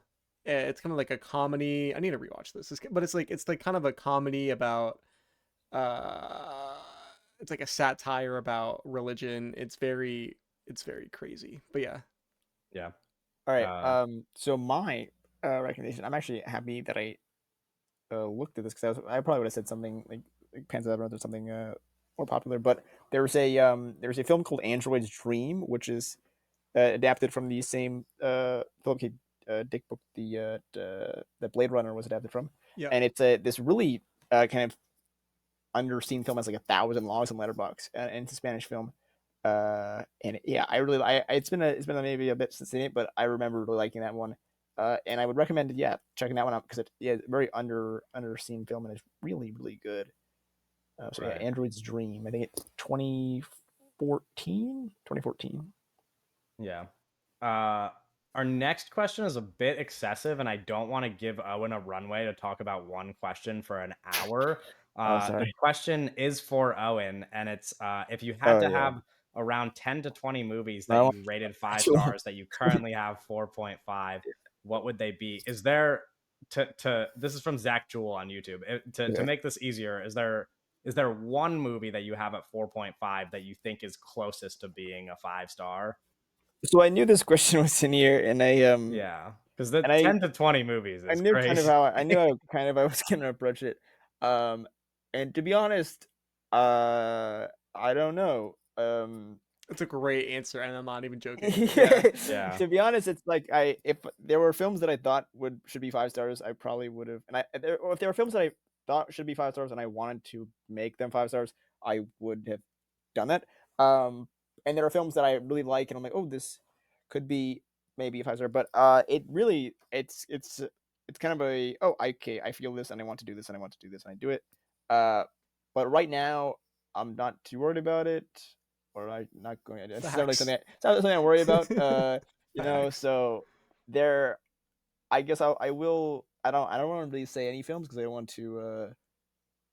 I feel like I'm spoiling what might happen in the future, but also I don't want to I don't want to put a film out there and then be like, oh, now next time I watch it, I feel like inclined to give it a star rating. But I will say because there in the past there's been a lot of kind of conversation about how I rate things. I will say I guess the way that I kind of approach the 5 star is I think I want them to be meaningful films that not only that I'm not looking for like kind of a perfect film, but I'm looking for a film that kind of uh, encaptures something very important to me in like an important way of how I view filmmaking. So there are certain films that I know of, and it's more that I like have that kind of vibe to it. But it's also sometimes I'm like I don't want to give this 5 stars because this filmmaker is so good that maybe there's a film that captures that even more. And but it's also I don't really too worry about it. It's kind of with Wavelength and with Jerry, it was kind of like one of those things where like I feel as I'm watching this movie that this is what I want it to be, and I'm gonna Yeah. give it to it. It's really so I'm not really like there's not really any film. Sometimes I'm like, oh, this could possibly be this if I watch this a little more, and I kind of it became more ingrained in my brain, and like I think for Jerry and Wavelength, they were kind of films that the more and more I kind of sat with them, the more and more I was like, oh, this is like kind of morphing how I'm like filmmaking and how I'm viewing it. So I'm kind of looking for like things that like kind of structure how I work. And so that's why sometimes it's like it might take a long time for me to find something else that or not, maybe not even find something new, but kind of cement something as like a structural mindset for me in terms of my viewpoint. So Yeah, I'd have to Yeah. live with some stuff a little more. Then I have to live a little more. for Sure. sure, for sure. So we'll see. The Okay, next next question. question Next is question. from Jake H. Hey, I wish I Movies didn't name 20 on movies. YouTube, who asked, "Who's a newer director that y'all think could become an all-timer one day?" I think most of What do my we mean answers by for this new? question are kind of like the boring, obvious ones, like the Jordan Peels of the world. But The Jordan um, Petersons of the but world. like I guess more recently, I've been feeling that way about Ramel Ross after seeing Nickel Boys. I'm just like, this guy. I mean, I already said that for the other question where I brought him up, but like I'm just like, this guy is awesome and like clearly knows what he's doing, and I like he's like one of the people who I'm most curious to watch moving forward. So somebody like that. I know Doug and I both share an interest in Julia Ducournau, who I want to watch a bunch of Yeah, movies from in the future as those come out. So it's people almost like tough to say that. like newer director and then name her because her Yeah. first film came out 10 years ago. Sure, but it's like Yeah, what the I fuck, think by Tyler? newer, No, but I think like it's No, I'm more gonna go like but real no, I new. I'm get gonna what go you're real new. saying. It's like it's hard to like well because if we're like just quantifying newer as like people who made One movie. They got movies one like movie. who just made their first movie in the past like year or two, then it's Yeah, like give it to them. that's so unpredictable. But it's like I was That's thinking why more it's the newer as in question, like Kevin. people who only have a handful of movies. I Yeah. don't know. I guess Bradley it depends Cooper. how you approach it, but I honestly, so this was like like stocks, right? And we had to like who do we think is like at a relatively like lower stock right now that we think could be like crazy in, let's just say, like 10 years from now, right? I think Neo Sora, not to steal Owen's answer maybe, but Neo Sora, It the director of wasn't Happy my End, answer, but um yeah, I I agree. think like because Happy End is so underseen, and we don't know when the fuck that movie's gonna come out. Yeah. yeah, Right? And before Happy End, all he did was not all he did, but like he was doing Raisuke, or not Raisuke, Ryuichi Sakamoto, like documentary based, like concert films, which is yeah, so different from making a narrative film that he's not even on people's radars. But Yeah. Happy End is such an exceptional movie as a first narrative feature that like yeah. imagining Neo Sora 3 fucking movies from now, it's like Mhm. who knows, man. Yeah. No, Yeah. Neosaur is interesting because, like you said, like we have no idea what's happening with Happy End, and Yeah, I think that's why I maybe was hesitant to bring him up because, like, if he keeps making movies like that, like, yeah, of course, I think like he's going to be, but he's so like small and like kind of he's out so of, small. Yeah, it's like there's no one really talking about him, so it's tough.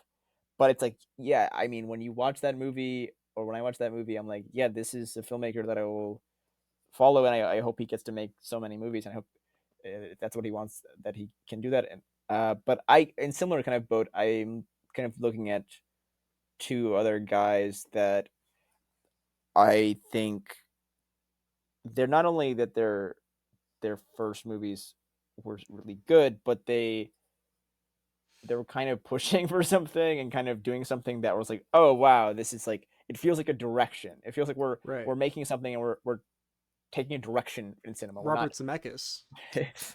well, Robert Zemeckis is a little old for this question, Oh, but okay, okay. um, but I was like, oh, this is a filmmaker that wants to do something rather than like keep adding to the pile. And so those two would be Carson Lund and Kyle Edward Ball. I think I'm really excited Yes. about. They're two different directions, but I think they're just making a like really distinctive mark on modern cinema, and to like feature only have a feature length debut. So really That's so excited to see interesting. those two guys. I think Kyle Edward Ball is like I think Skinamarink's good, Mhm. but Kyle Edward Ball, second time he's getting brought up. But um way less predictable than Neo Sora Well, in the terms of problem like with Neo Sora is like it just. I think Kyle Edward Ball has like he's like the next movie lined up, and it's like it feels like right, right. people there's more people like around American audiences as well. It's like people know more people know Skinamarink, or that movie has Yeah, like not even come out yet, or it's like that's true. if that movie came out yet and like it was like a big hit, like in like even like a small hit, like even if people like the movie, like Yeah. I'd be more comfortable. The fact that it just hasn't come out yet just has me a little worried about like, Like because when if no when one is he ever even sees gonna that if make his no one ever next sees that movie, narrative it's feature? like, Yeah. so I think Hollywood. Well, I'm just taking on the fact that like he already has a second movie lined up, and that movie, the first movie, people actually saw. So, and I mean Carson Lund's movie hasn't come out yet either, but it has a release date. Yeah. But I think he has that specific like. I think a lot of their stuff they're doing with that production company is really great. But yeah, I mean it's Neo Sora as well. Fantastic feature length debut. But The reason why I didn't say Arkasha Stevenson here, and I just want to like clear, like the reason why I didn't say Arkasha Stevenson is because, despite I think the first Omen being so amazing, yeah, um, I don't know if she is interested, and like she probably is because of how much she like fought for the first Omen to be like it was, right? yeah. But I don't know if she's interested in doing crazy stuff. You know what I mean? Well, I don't know. it's such a weird project too because it is a prequel, like it's kind of a franchise horror film. It's such a job where it's Also like a it's tough financial to, failure. yeah, Um, it's like tough to really. But in terms of like if we're just gauging on talent that we've seen so far, like she's at the top of the list. yeah, It's super just a like weird super skilled. it's a weird feature to kind of gauge our stocks on there because it's not like her like original like movie, you Yeah, know. exactly. Um, but yeah, I Okay. agree with it. So who Okay. did we all say? You said Ramel Ross. I said Neil Yeah, Sora, and then Owen said Carson London, Kyle Edward Bull. yeah. yeah. There you go. Cool. That's what we have stock in. Somebody come back 10 years from now and see what happens. Uh, this one's like kind of very simple from Simplicity W on YouTube. Top 10 favorite films. We don't really have to We give don't need like to do a, this. yeah. I mean, it's like I What feel about like we talk what about about one this film you're thinking often. about right now that you I like? mean, 10 Things I Hate About You is my favorite movie. I don't. After that, it's all kind of hard to Yeah, rank no, honestly, them, but I think everybody knows that that's my the favorite more movie. the more movies you watch, the harder the question is. Yeah, Honestly, I think there's so many good ones. But yeah, I don't know. yeah. I don't know. Sorry to Yeah. be like deflating question there, but it Well, is no, like that's just it's like that's tough. a It's crazy Q&A question. Yeah. Um, Uh No, but I understand the reasoning for it. yeah, I get It is why it is you a asked, movie podcast. but we don't What about let's do like Letterboxd top four. Let's do like four yeah, no, I movies. mean Just my give me top four 4 movies. would be No, not don't give oh, your Letterboxd top four. I would just say like give four movies you like. well, I Just know I what don't my know. 4 favorite movies are, Okay, then tell but I them. don't know Oh, what my 10 tell the favorite guy. movies are. what are your four favorite 10 movies, Things I Kevin? Hate About You, Do the Right Okay. Thing, Memories of Murder, and Jurassic Park. Those have been your four favorite movies the entire time I've known you. That is true. Yeah. And when it changes, I will replace one of them, but it hasn't. Yeah, you know. I mean, there's like movies that are close. There's like movies that I No, watch and I I'm like, okay. you There you know, go. but that's it, you know. In a I Lonely Place think has crept up the list, Clue, but like gun to my head, what are your four favorite movies? I think four is actually yeah. What are your four favorite movies right now? Like I would say I don't even. But it would be like Eyes Wide Shut. It would be like Eyes Wide Shut, One from the Heart, The Matrix, and like and The Way of Water. nice. Yeah. Owen? Yeah, well, so it's funny. I mean, I think if someone asked me this, they would definitely bring up Jerry and Wavelength, but then it's like I have a few. I immediately just go to directors, and I'm like, I want a Benning in there. I think more recently I've been like Benning might just be my favorite filmmaker. Uh, so I don't know. I depend on the day. I right now I'll go 10 Skies. But there's a bunch that I really like that could just be replaced in there. And then it's like I don't know. I'll probably go Jean Dielman, but I mean a Bresson as well could slide in there. But I'll do that for my four. But there's a bunch that I could kind of throw in there. I think that's why it's like I only have 5 stars because I think the two are kind of cemented, and it's like I could do a bunch, and that's kind of answering the other guy's question, but it's not at the same time. So It's so Um, hard. I don't know. It's There's a so lot of great tough. movies. I love a lot of great Yeah, there's so movies. many good movies. That's why Yeah. I really when I do my top four on Letterboxd, I kind of just like I'm throwing vibes up there because you don't gotta Call worry. the They vibe. would cut your video for length, but what? they wouldn't post it because you would talk too long about your. Oh, like my letter? No, I meant like they would post it. Okay. Well, they can't actually now because Yeah. where do they post it? Jesse, friend of the pod, former guest Jesse asks 2 questions. What movies perfectly encapsulate each other's auras, and how are you all so darn handsome? I think the second one we can just leave to the viewers to discuss. I didn't like prepare an answer for this one. I thought maybe we could tackle this one together, unless you guys just have answers. I don't. I thought about it. I don't You did? know. Like it's like our aura. I don't, I don't know. I don't know. I What don't is my know aura? what. well, I feel like I'm like a, I think that for Kevin, I you're feel like kind it of would be giving me like I feel like it would be Clue if we were gonna go like what's What? like the most like What? my personality. I haven't seen Clue, I so think I don't so much of know. like I think so much of like my humor and like the things that I like Clue kind of like captures it the best. I don't know, man. But I'm I also think like judging myself. I don't know. maybe I don't know. I don't hate Clue, but I haven't seen it, so I don't know. Yeah. I For just feel like the way that people talk in Clue and like the jokes and like the humor, it's just very like it's like the most Well, like it's got a me. questionable aura. questionable aura, yeah. Yeah. I was thinking like maybe you were more like I think you're more like a white noise guy. Like the Noah Baumbach. Noah I don't know Baumbach why, but for movie. some reason I thought someone would say Little Miss Sunshine. I don't know. What? I Oh, don't, that's I don't know why that's the Why? movie that like that I thought people would. It's not like one of my favorite movies, but it's just Mhm. like a movie I don't. that I would think interesting. people would associate with me. I It's- don't but I don't know. I don't know what I movies don't I know. would pick for you guys. This is tough. This this is is really tough. tough. Doug's I don't think it's aura. impossible. It's just tough. Yeah. Um, I don't I know. don't think there's any movie that captures Doug's aura quite like it's a very specific aura. Yeah, I whoa, feel It's like yo, got whoa. Doug's got a singular aura. I don't think they can capture on a film. yeah. I don't know. That's yeah. I don't know how to do with him. What's like I a think Owen might be like the brown bunny. Yeah, you think the so? next question is from the next question is from another friend of the pod, Nalbis on X, Okay. who asks, Oh, "What movie Jimmy. looks the most like a movie?" I also didn't prepare an answer for this one because this feels like kind of similar to the favorite movies question, where it's like I'd probably just list too many, but I did you guys like just think of one?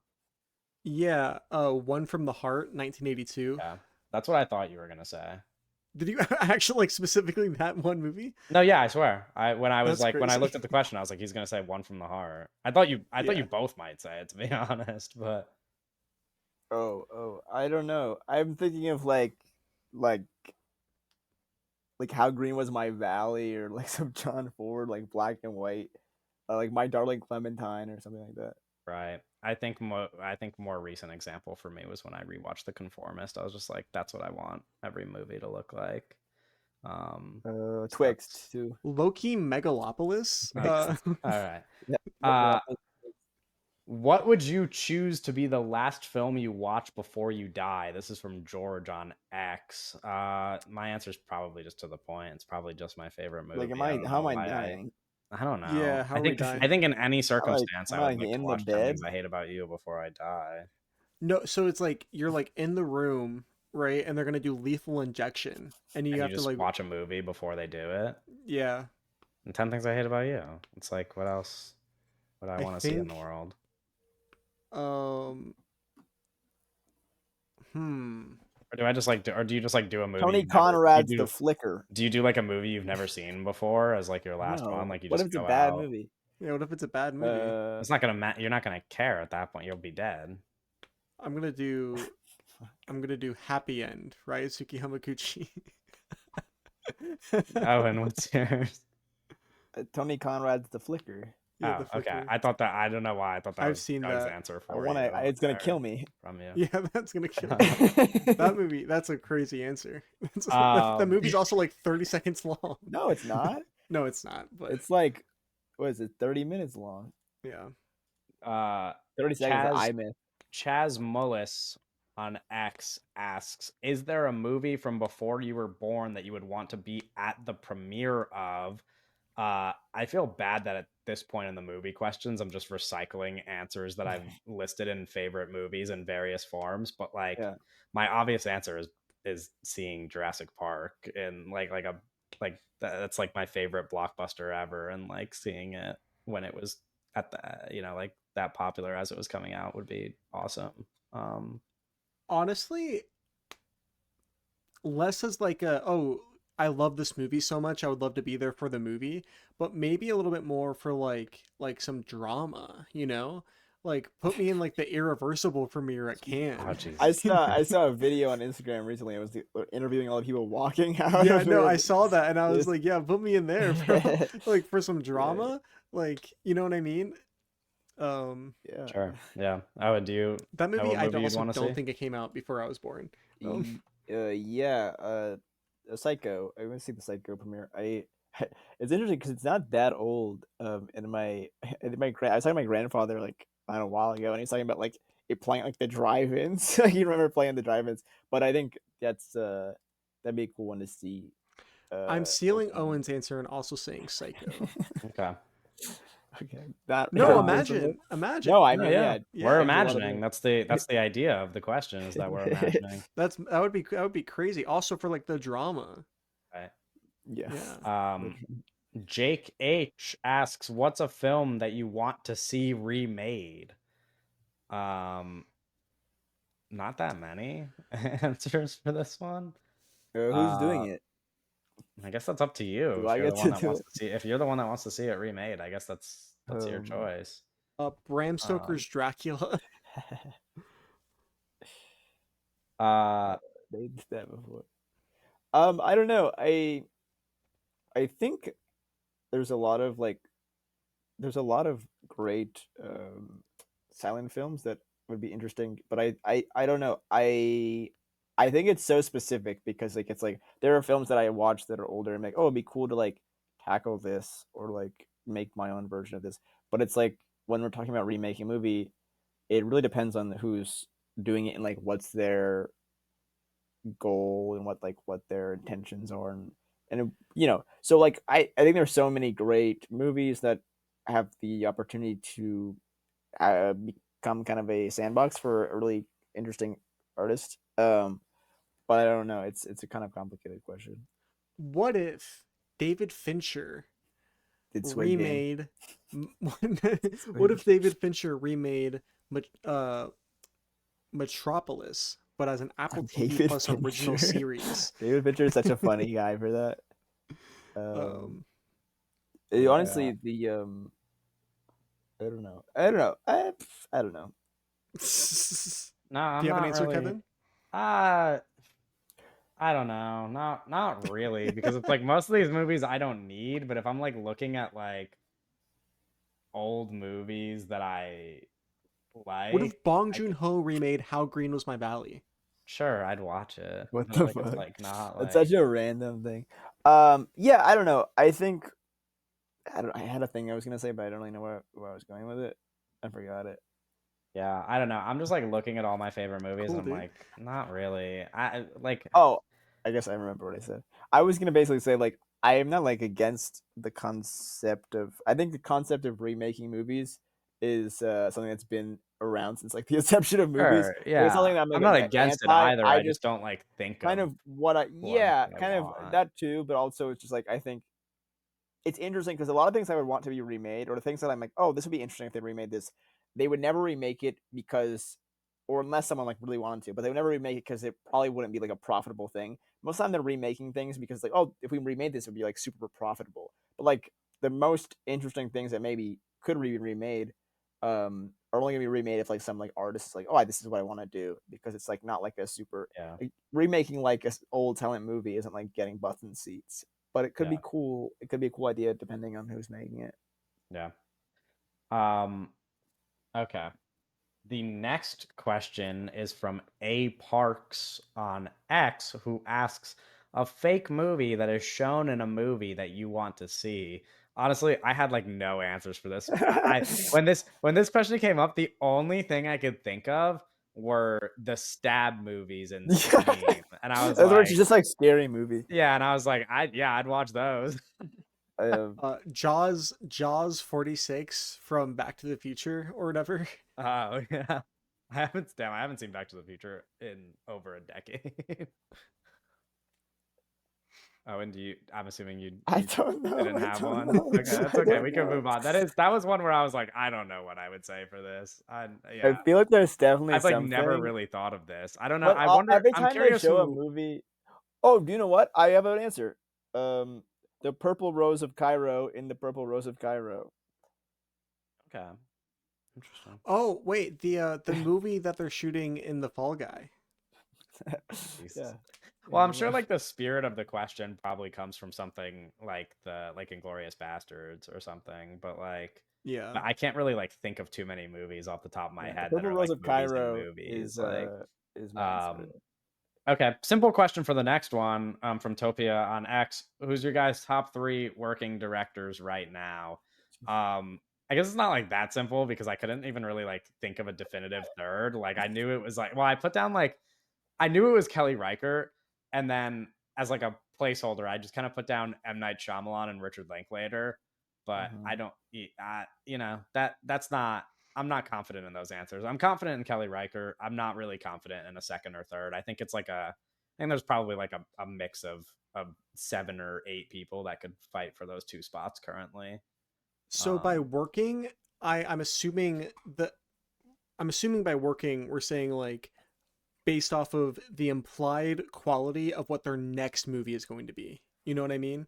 And not okay. like, you know And what I not like does somebody that who was make good a long time ago and makes bad movies Yes. now. Yes. Okay. Yeah, yeah, yeah, yeah. So you're saying So like favorite working director as in like you're excited for their next movie. yeah, Okay. yeah. I think is kind of how I would interpret it. And with that in mind, I would say Ryosuke Hamaguchi, I figure that would be Martin one of them. Scorsese, Okay. um, and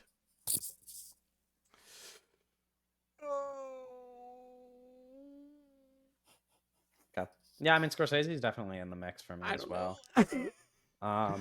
Yeah, I don't know either. I mean, like it's like I said, I think I think narrowing it down to 3 would be too difficult because I don't even really think about it like that either. Like I think Kelly Reichardt is almost like an answer I default to tell people when they ask me, but then like after that I'm like I don't even really I'll think throw. You about know what? who. I'll throw Kelly Reichardt in there too. Okay. I'll Fuck say yeah. those three guys. Fuck Yeah, yeah. Nice. Owen? Ryusuke Hamaguchi, Martin Scorsese, and Kelly Reichardt. Um, I think it's tough No, to. Wes Anderson. Oh, Duh. yeah, I was like, wait a second. Whoa, what the fuck? Yeah, I Wes completely Anderson's yeah. number one. Duh. Sorry, Wes Anderson, Ryusuke Hamaguchi, and Martin Scorsese. Yeah, there you I go. think the third spot is tough. Because I think you'd have M Night and James Benning, and then it's like I don't know. There's a lot of like it's like I talking about like the next Avatar movie with James Cameron. I think Luca's been on a roll. Apparently Francis Ford Coppola wants to make another movie. Well, I don't know about all that. I don't know. I mean, there technically is a new Malik movie on the horizon someday. You know, Yeah. he's working on in a way. So I think that's a guy. But it's tough. I don't know. The third is a tough definitive. Because I mean, 2 years ago you could have said Godard, right? So it's I don't know. Yeah, you could have said You could have. guitar two I years mean, his ago. last work is his Yeah. last a few things Technically, you are could say anybody who's alive. Well, but No, like but his Godard last is few things, but those aren't like what? those weren't even intended to be seen in the state that they were seen in, though. Well, his. I mean, what do you mean by that? Well, Yeah, your the intentions the on. the films that won't exist, like a trailer for a film that won't exist, Hmm. those were notes for somebody to make a movie after he died. That were Yeah, just no, and then they made the movie. I seen it. yeah, I seen the movie. yeah. Okay. I mean, but I'm not. I wasn't saying Godard. I was bringing him up. But yeah, I don't know. I don't know on third. It's really. It's there's a lot of. I think a lot of times with contemporary uh we're in a place right now where it's the new blood and the really really old blood, and I think there's like a weird period that I'm not like too interested in the middle. So it's like there's a lot of great guys working that are only like have few movies under their belt, and we're interested to see where they're going, but it's tough to crown them as like one of the best working directors. And then you have those older guys that are great but maybe not making their best movies, or just also making like really really solid movies, so it's also tough to crown them. So I feel good about M Night and Benning, but there's a dog fight for that third spot for sure.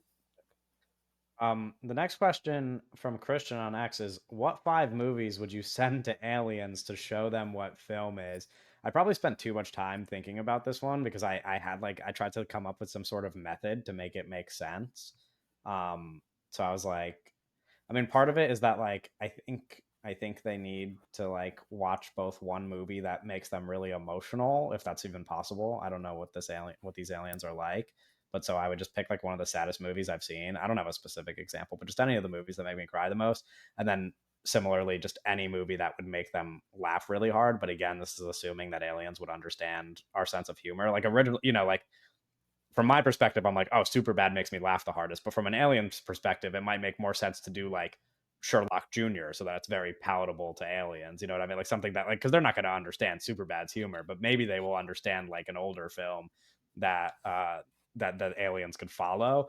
And then I was Right. like, and then I was thinking of like safe choices, like things that like aliens would definitely understand. And I was like, maybe something like Wally. I feel like Wally makes sense to show to aliens. I'm like, I think the aliens would get what's going on with Wally. Um, I thought maybe showing them Nope would be silly. If aliens had to watch Nope, I was like that'd be a fun joke to play on the aliens. Um, and then maybe for a fifth spot, I would throw in a movie that I've mentioned like 5 times now and make them watch like Jurassic Park just so that they see like some big blockbuster. So that's my alien movies. I think I would do something a little similar that kind of captures like the wealth of the human experience, and I would say Right. like In the Mood for Love, Wong Kar Wai, right? And then I would do the first Avatar movie. Uh, Oh, I mean, they'd love that. yeah, and then I would Maybe throw they in wouldn't actually. Maybe they would hate that. and then I would throw in the Texas Chainsaw Massacre, Okay. right? I thought about that too, actually. That was on because I was like, maybe I show them a horror movie. And then I was like, maybe I Yeah. don't. Actually, maybe I Well, I don't mean want them to. that's how it is, you know. Sure, yeah. And then it's funny you said Sherlock Jr. because I that was on my list. Yeah. Well, I just thought, well, because originally I was like, I'm just going to pick what I think the funniest movies are. But then I was like, what's a funny movie that is also like that aliens could understand? And I arrived at Sherlock Jr. because I think they would know Yeah. it. They would kind of gauge the vibe a little bit easier. And then you kind Um, of need something chill, right? So like, Right, yeah, yeah. I didn't even think about that because there's only 5. There's so many movies I'd show the aliens, but yeah. oh, and do you So do you have movies you yeah. want to show aliens? Yeah, I think I was thinking of like a film that I wanted to pick a landscape film that like kind of captured just like environments that maybe interesting. I picked a Loss, which is a it's in Los Angeles. It's one of the Benning films that is about Los Angeles, so I thought that would be cool. And I then also I went in like a more narrative sense. I picked Bambi because I think Yeah, that's that's a what I'm thinking. I feel like a lot of the something like kids something. films would like make complete sense to show them. Yeah, well, it's I mean such a film about like kind of empathy and like loss. And I think Yeah. I would want them to not. I wouldn't show that. Want to show them something that like might trigger them and like might scare them away, or might. I guess it is like a little. It doesn't really have humans in it, so I think it has this like. It's more of like happy, but it's not like you don't really have any like negative human stuff because they don't show the humans in that film. Yeah. You know, you Um, said that you would want to show him a landscape film. That's uh I'm not gonna say landscape film, but like that is interesting. Maybe I would want to show him like a Wong Bing film, just to like see like, oh, Yeah. this is how people like actually are. Like this is like a real right. look at like Yeah. how a lot of people kind of just like live their lives, you know. Hmm. Yeah. Um, Yeah, Um, something maybe like a documentary or yeah, documentaries or something. Yeah, I remember more educational yeah, it would be rather than like educational. some Yeah, fucking like shitty. I don't know. Christian asks, "Is It there a depends on the film aliens. that doesn't come up a lot that you guys wish you could talk about more?" I think this is another one that's pretty simple, which is just that like most of my favorite movies do not come up on the podcast because we mostly do a podcast about newer movies. So I don't even know if I need to give like a specific answer. It's just like a lot of movies that I think very highly of are not movies that we speak about on the podcast unless we have a reason to, like unless we're talking about that director or there's like movies I talk about a lot in passing, but that's not the same as like doing a whole episode on them or whatever. So Sure. just like most of the movies I like are the answer is the answer to this question that aren't like new movies. I think is how I would answer that. Doug, do you have an answer? I always wish I could talk more about Hong Kong films, Right. just in general. But you know, there's some logistical issues with talking about new ones in the sense that they don't get wide releases here in the States, so it never Yeah. even makes sense to do an episode on them. Yeah. Um, so yeah. That's a good point. Owen. Yeah, I don't know. I think I mean I try to really talk about whatever I really want. Right. No, and you So do. You succeed. I I just kind of looking at some of this stuff, and yeah, there's I mean there's certain things that I'd like to, but I usually it's like I kind of tend to shy away from things that I don't feel like I totally am like educated completely on. So I don't want to like misspeak on some stuff. But yeah, I think I don't know if there's a certain film I'm like it was like I'd love to just talk about like Serial Mom, but that's like random. I don't know. I just a random like Yeah. Stuck on You or like something like fun. Right. Uh, but I don't know. The most time I'm like I'm talking about what I kind of want to talk about in that way. Yeah. But it's tough. I think there's a kind of going back to what I talked about a long time ago, but in this episode, but I just kind of it's tough to talk about experimental cinema. And there's such a language feels like a language barrier sometimes when with it, and so I while I would also like to talk about that stuff more. It is kind of a difficult thing to talk about in a long form podcast situation. Yeah. And Um, it's difficult for us to wrap in something like experimental cinema into like a weekly episode Yeah, for as like yeah. a main topic as Mhm. well. It's like Yeah, it's no, not so it's like I yeah. don't know. I end up talking about what I want to talk about, but there are certain things that are just more difficult to talk about that it would be cool to talk about, but it's kind of tough. right. Uh, who is your favorite foreign and American director working today from Jimmy? I mean, we already answered our favorite working directors, so unless you want to include somebody that you didn't already mention, I guess everybody I named was an American director, so I would probably on the foreign basis say like Bong Joon-ho or maybe now as I'm getting into him, Kiyoshi Kiyoshi Kurosawa. Kurosawa. Yeah. Yeah. But Similar to Kiyoshi Kurosawa, his student right. Ryusuke Yamaguchi. Yeah, which you just said in Um, the favorite working yeah. director. So yeah, and then Owen, I don't know if you, I guess, Yeah, I don't to add to know. the answer I that you already had, but Well, unless you I'm said for James Benning, or no, M Night's Benning, American. well, yeah, So yeah, yeah, Benning they're and M Night. so I don't know. I feel like in like maybe a month or so I'll be like pretty confident with like that Hong Sang Soo is like up there, but I'm like yeah, it's super getting into it, so it's tough to like really say yeah. I mean, I'm sure that'll about be the there. case though. But I mean yeah, I feel like that's definitely an area that I'm kind of still exploring, and not I don't have a top director there, but Yeah. really enjoying Hong Sang Soo right now. Uh, what's So one movie that no one has seen that you think everyone should check out? This is from Ben in Black on X. I'm like currently going to my letterboxed to look at like sort films by popularity and go to the least popular because I think oh, that's a good idea. I often do recommend documentaries that nobody watches because I'm always watching like these like documentaries that I can't talk to anybody about because they have like 50 logs on Letterboxd.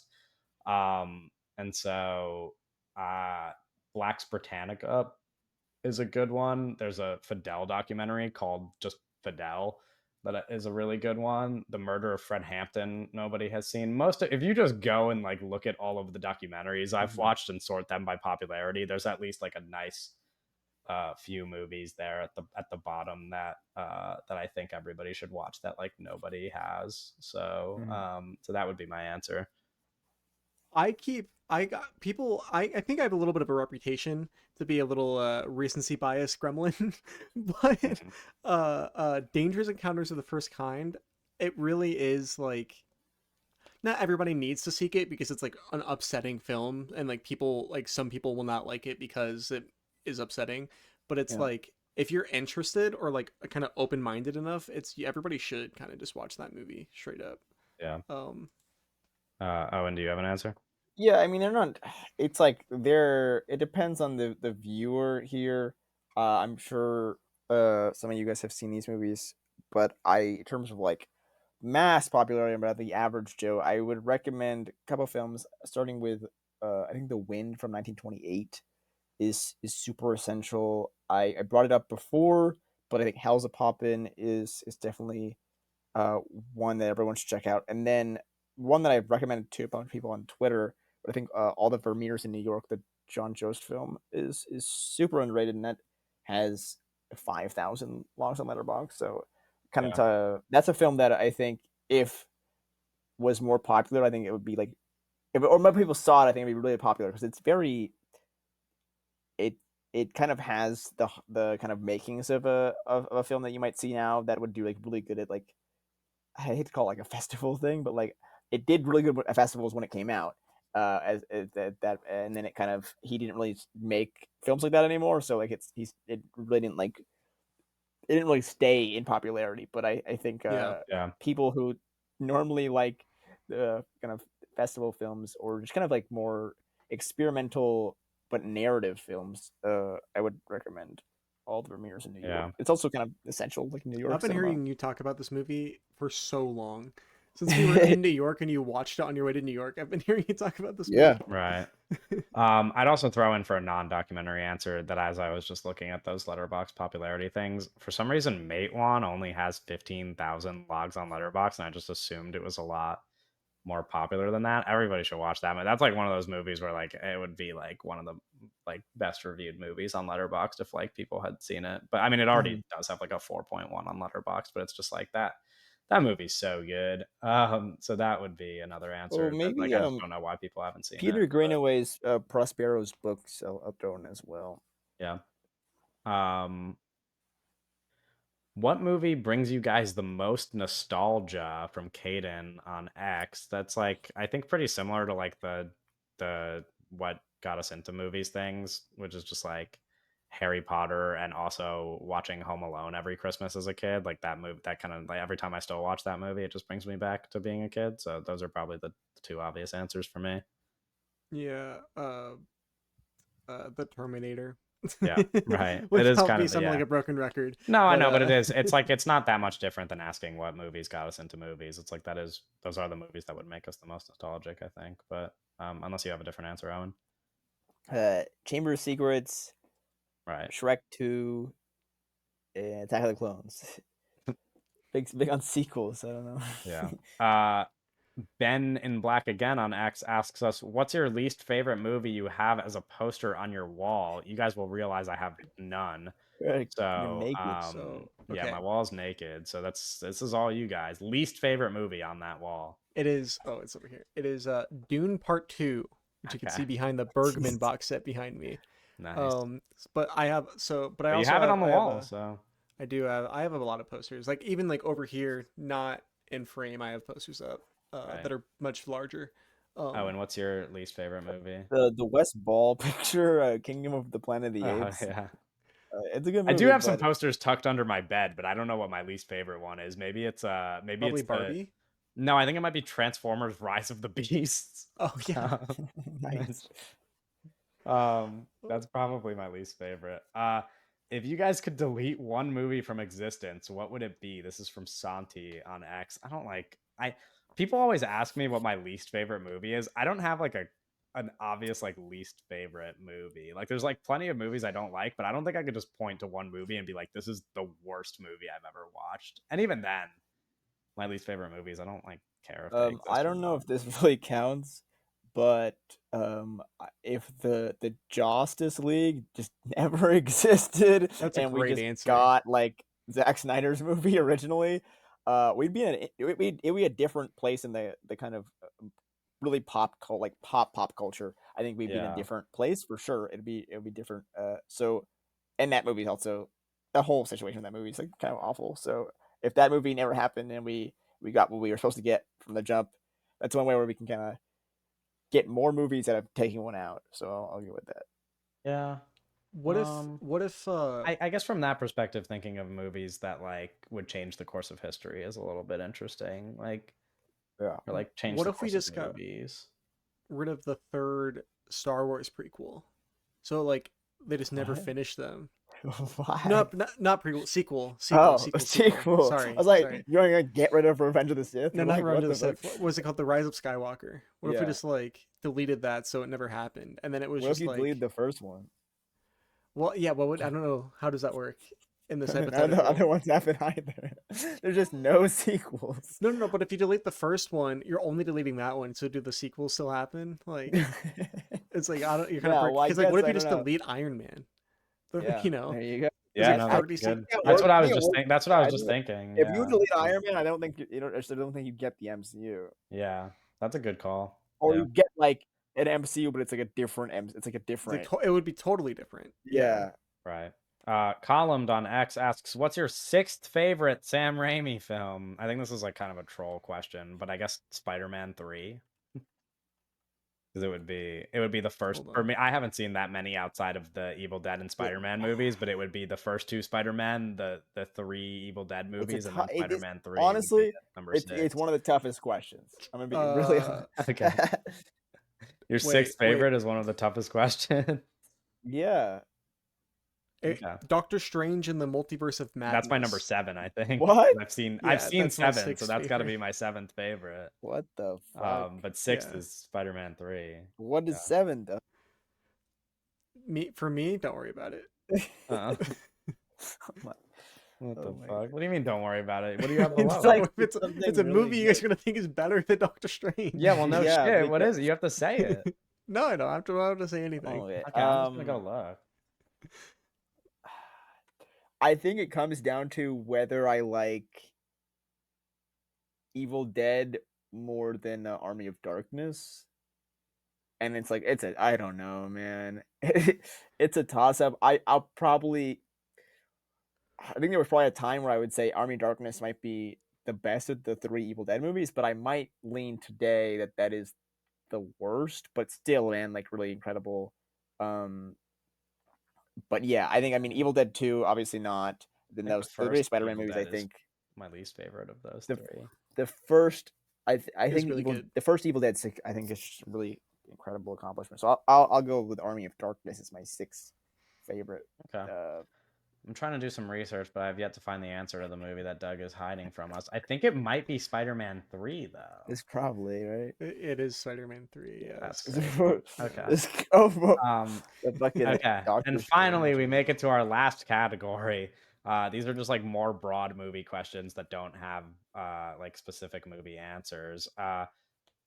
Somebody asked Owen and Doug, would you guys consider writing film essays similar to Kevin's Screen Rant stuff? I appreciate you giving me credit for something that is nowhere close to a film essay and much more an SEO article that requires very little work, but that's very sweet. And that's from Zach in the Discord. Would you guys consider writing film essays?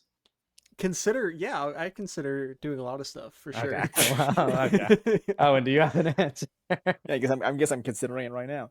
No, I don't like to write about.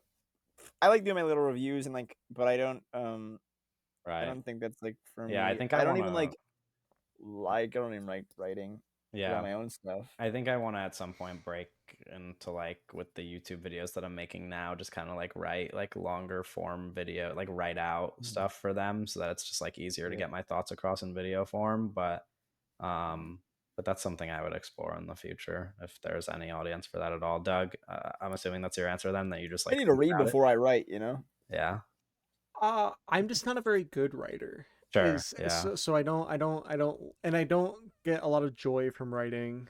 right, Um, Yeah, I don't but get never pleasure say either. never about anything. You know what I'm sure, saying? yeah. What is your guys' favorite setting for a film to take place, preferably outside of your hometown? This is from Whale in the Discord. I just have like an out of body experience. You already started sounding like clearer.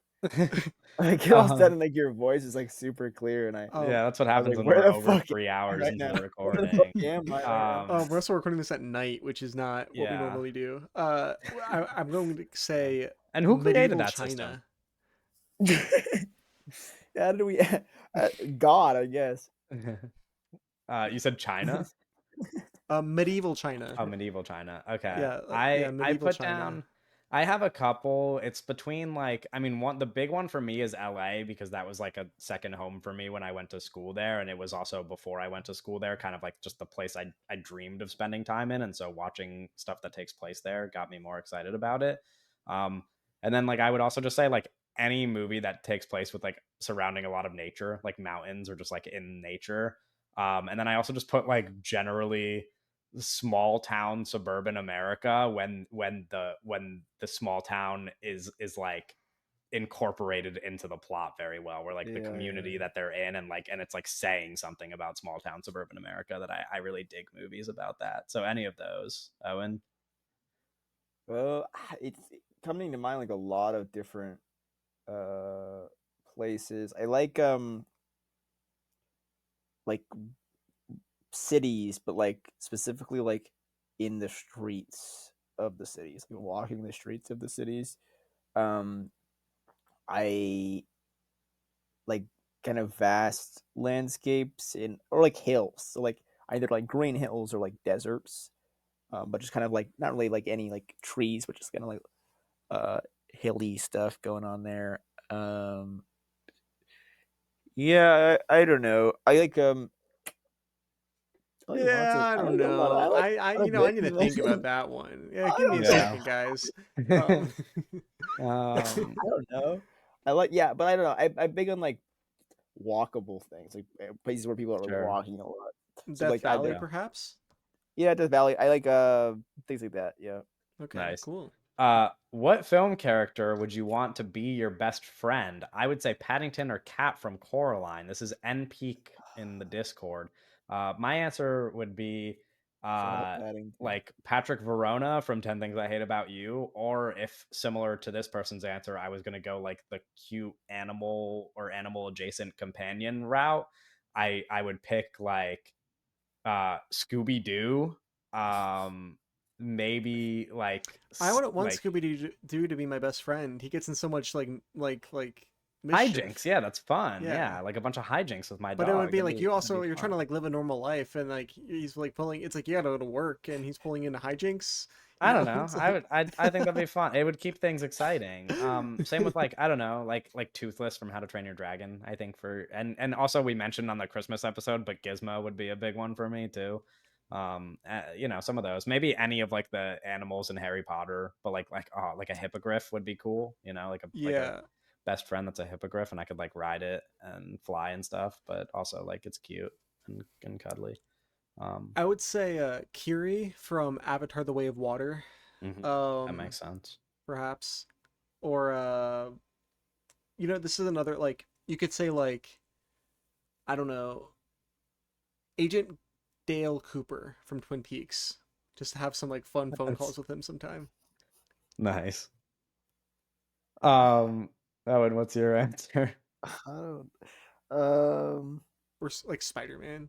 You could just say Spider-Man. Sure, yeah, I guess you You could just just be like best friends with Spider-Man. Yeah, that's. Fuck. But then you would just be what's his name in the new Spider-Man movies? Tom The dude. Holland. No, no, Miles like the Morales. best Filipino friend. guy. Yeah, the Yeah. best friend. What's his name? Oh, the guy in the chair. Yeah, The guy in the chair. you would just be Oh, him. like no, like Ethan Hunt. Yeah, you could just be Vin Rames. Yeah. I'm not trying to be no sidekick, man.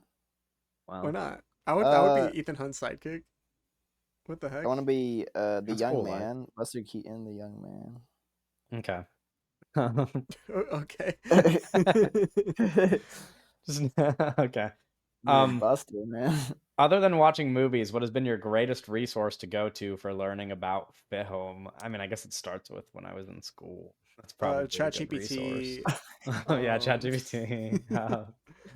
No, yeah, it says in this is from Caden on Spotify. It also says in parentheses like college class, podcast interviews, etc. I mean, watching them helps. yeah, Uh, if you want a podcast resource, I think that the Team Deacons podcast is really I good. really like that one. Yeah, It's not like a structured class, but like you could pick up a lot if like yeah, if you and they listen. always pick like they Yeah, always interview good people too. It's like it's yeah. really guests if you're like wanting to learn stuff. That's a good call. Like if Um, you want to have a really like detailed technical discussion about the Batman cinematography, it's like yeah. he just there's like a 2.5 hours worth of interviews of him talking to what's his name, not Matt Reeves, the cinematographer, uh Oh, the Greg yeah, Fraser. Greg Greg Fraser. Fraser. Yeah, Yeah, yeah. No, yeah, like that's a good one. Podcast wise, I don't know. I mean, that's probably the best podcast example I would give. Like, yeah, I don't know. I mean, it says college class here. Like, yeah, like obviously, if you go to school, then you're gonna learn. That's like that like comes with going to I'd hope school. so. So, yeah, I but mean, if you want if like you try to specific learn, college yeah, classes, it's like I would say shit where they you got to use a camera where you learn to like physically sure, like use yeah, Yeah, cameras. it's interesting 'cause I mean, there's a distinction between like studies and like production classes, yeah. and it depends on how you learn. But I mean, really, I mean, hands-on stuff Yeah. is for me at least It also the depends best. on what you want to learn, I Yeah, I mean, do you guess. want to learn how to make Like, movies? My movies, because I mean, yeah, that kind of is the blockage of study and production. But I mean, really, If the you power of Yeah, friendship, really, I mean, is the best tool. I mean, yeah, facts. that's how you learn. yeah. No, I Yeah, mean, you should get from photographer friends that you could fucking DM at 3 in the morning and ask about lenses. Yeah. That has been helpful for Um, me. yeah. but yeah, I don't know. Uh, how can I make my friends realize that M Night rocks? This is from Cyberhome on Spotify. Lit- Just recommend our podcast episodes on M Night. uh, you No, got to don't do sit that. down with them and you got to put on like old or like the village, I think. Yeah, or like old specifically with our commentary playing. Oh man, um, imagine, imagine. I don't.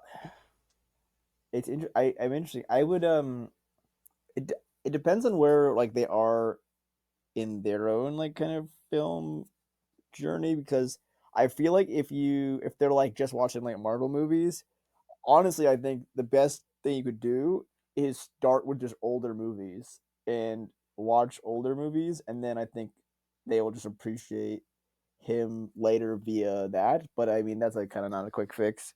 But I Yeah, would say like if they just grow to appreciate cinema more, they might do that. I think I don't know. I think Trap is such a everyone's loving Trap. I don't. I feel like if I feel like that one's a good one to show people. But maybe not. I don't know. It's tough. I don't. yeah. It's not really. I feel like it's It's something we're very successful at It's doing, also but like the question is phrased in a way where it's like, how do I make them realize that M. Night rocks? Which probably means that they they already already. have Yeah, watched him and do exactly. So not it's like like him, it's and so tough. you have to like do convincing, which is That's a just hard tough to do for position. a lot of people. Yeah. Yeah, tough position to be in. It's like convincing your like, Yeah, racist 60-year-old parents to like change their, yeah. you know what I mean? It's like this stuff It's is like pretty impossible. this M. Night hate is pretty deeply Yeah, ingrained. it's like But rooted in who they are as a person. yeah. Um Yeah, it is. Bobby We gotta kill YouTubers, bro. yeah. Um, Bobby Dang on X asks, "Do you guys go to the theater alone?" The answer for all three of us is yes. Yeah, Alone but specifically together. for me, and I think Owen too. Uh, like almost not exclusively, but like most of the time, I go alone. I know No, Kevin has a yeah, friend that he goes with a lot.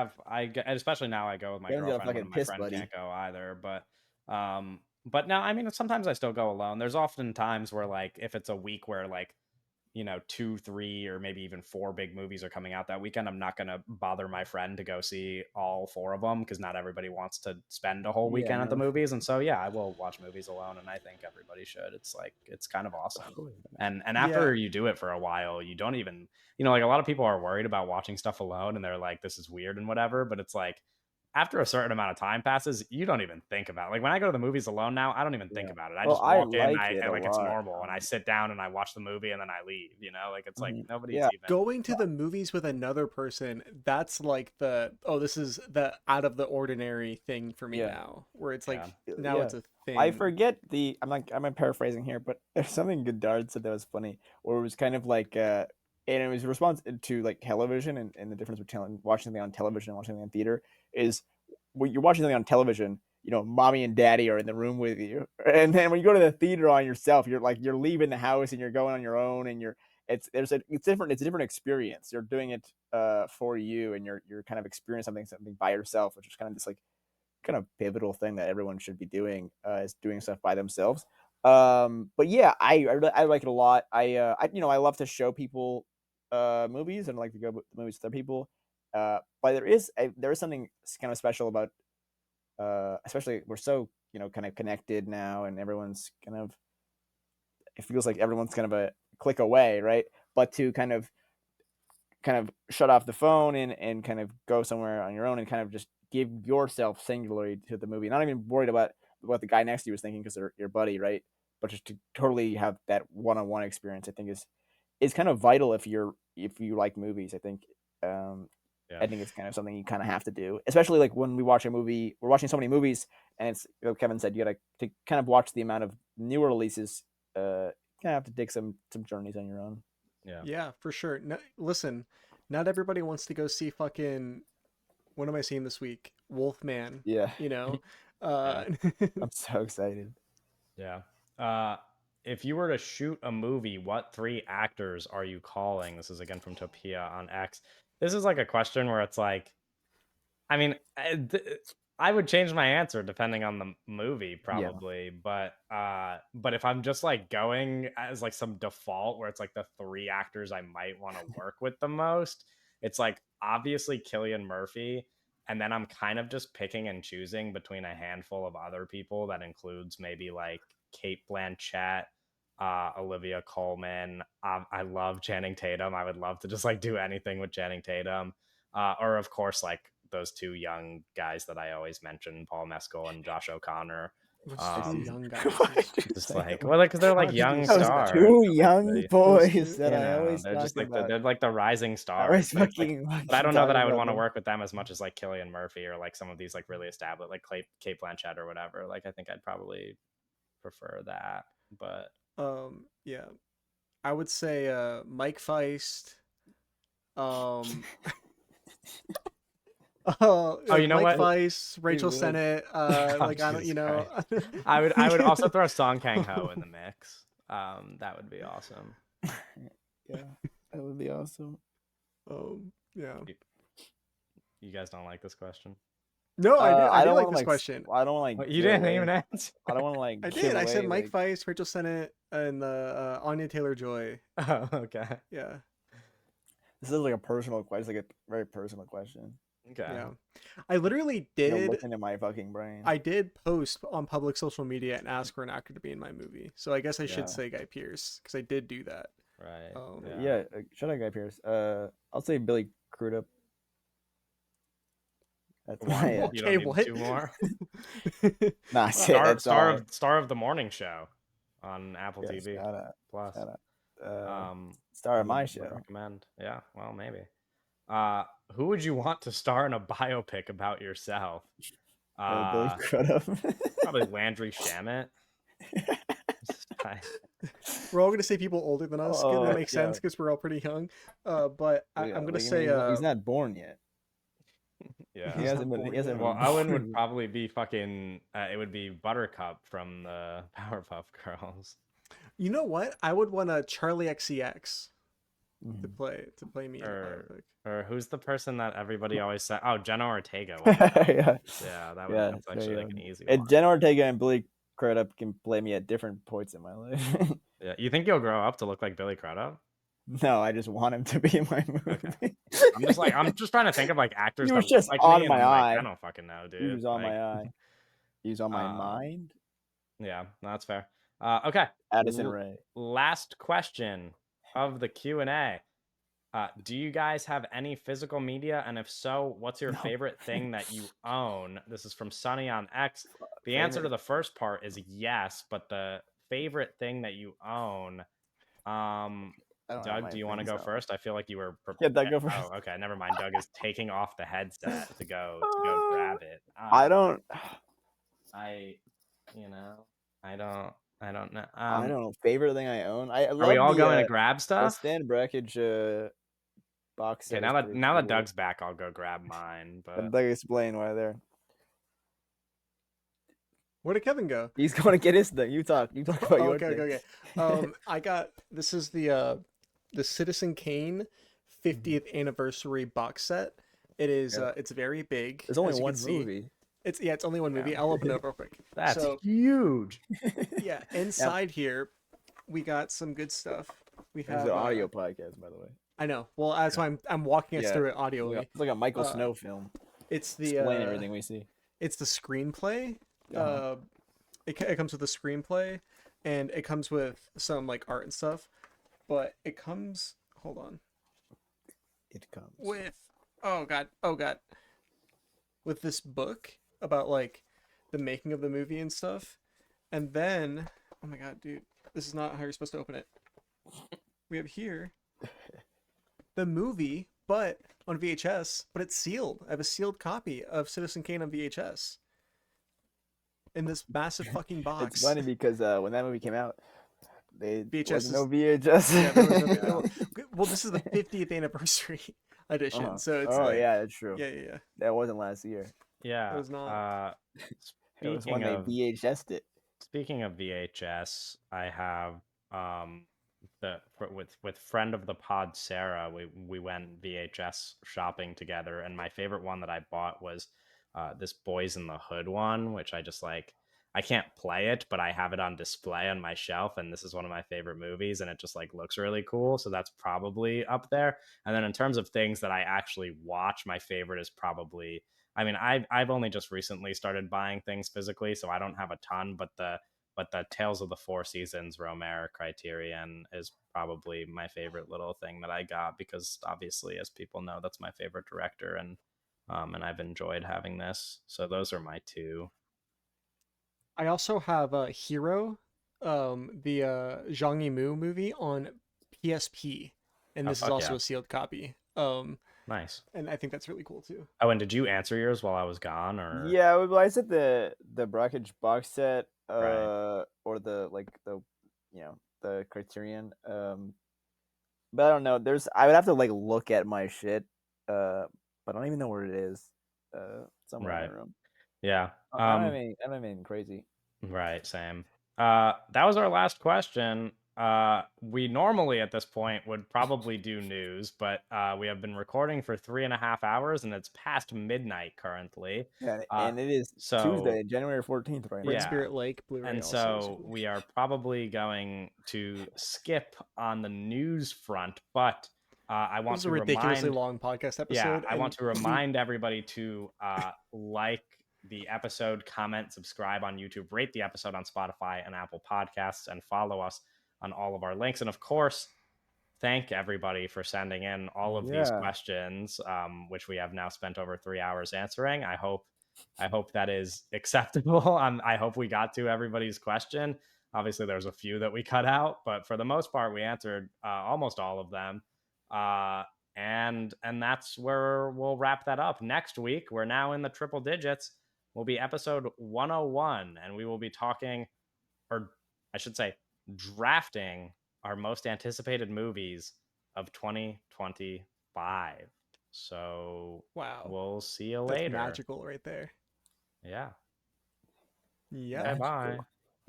Magical. Okay, I guess. Okay, bye. Shucks.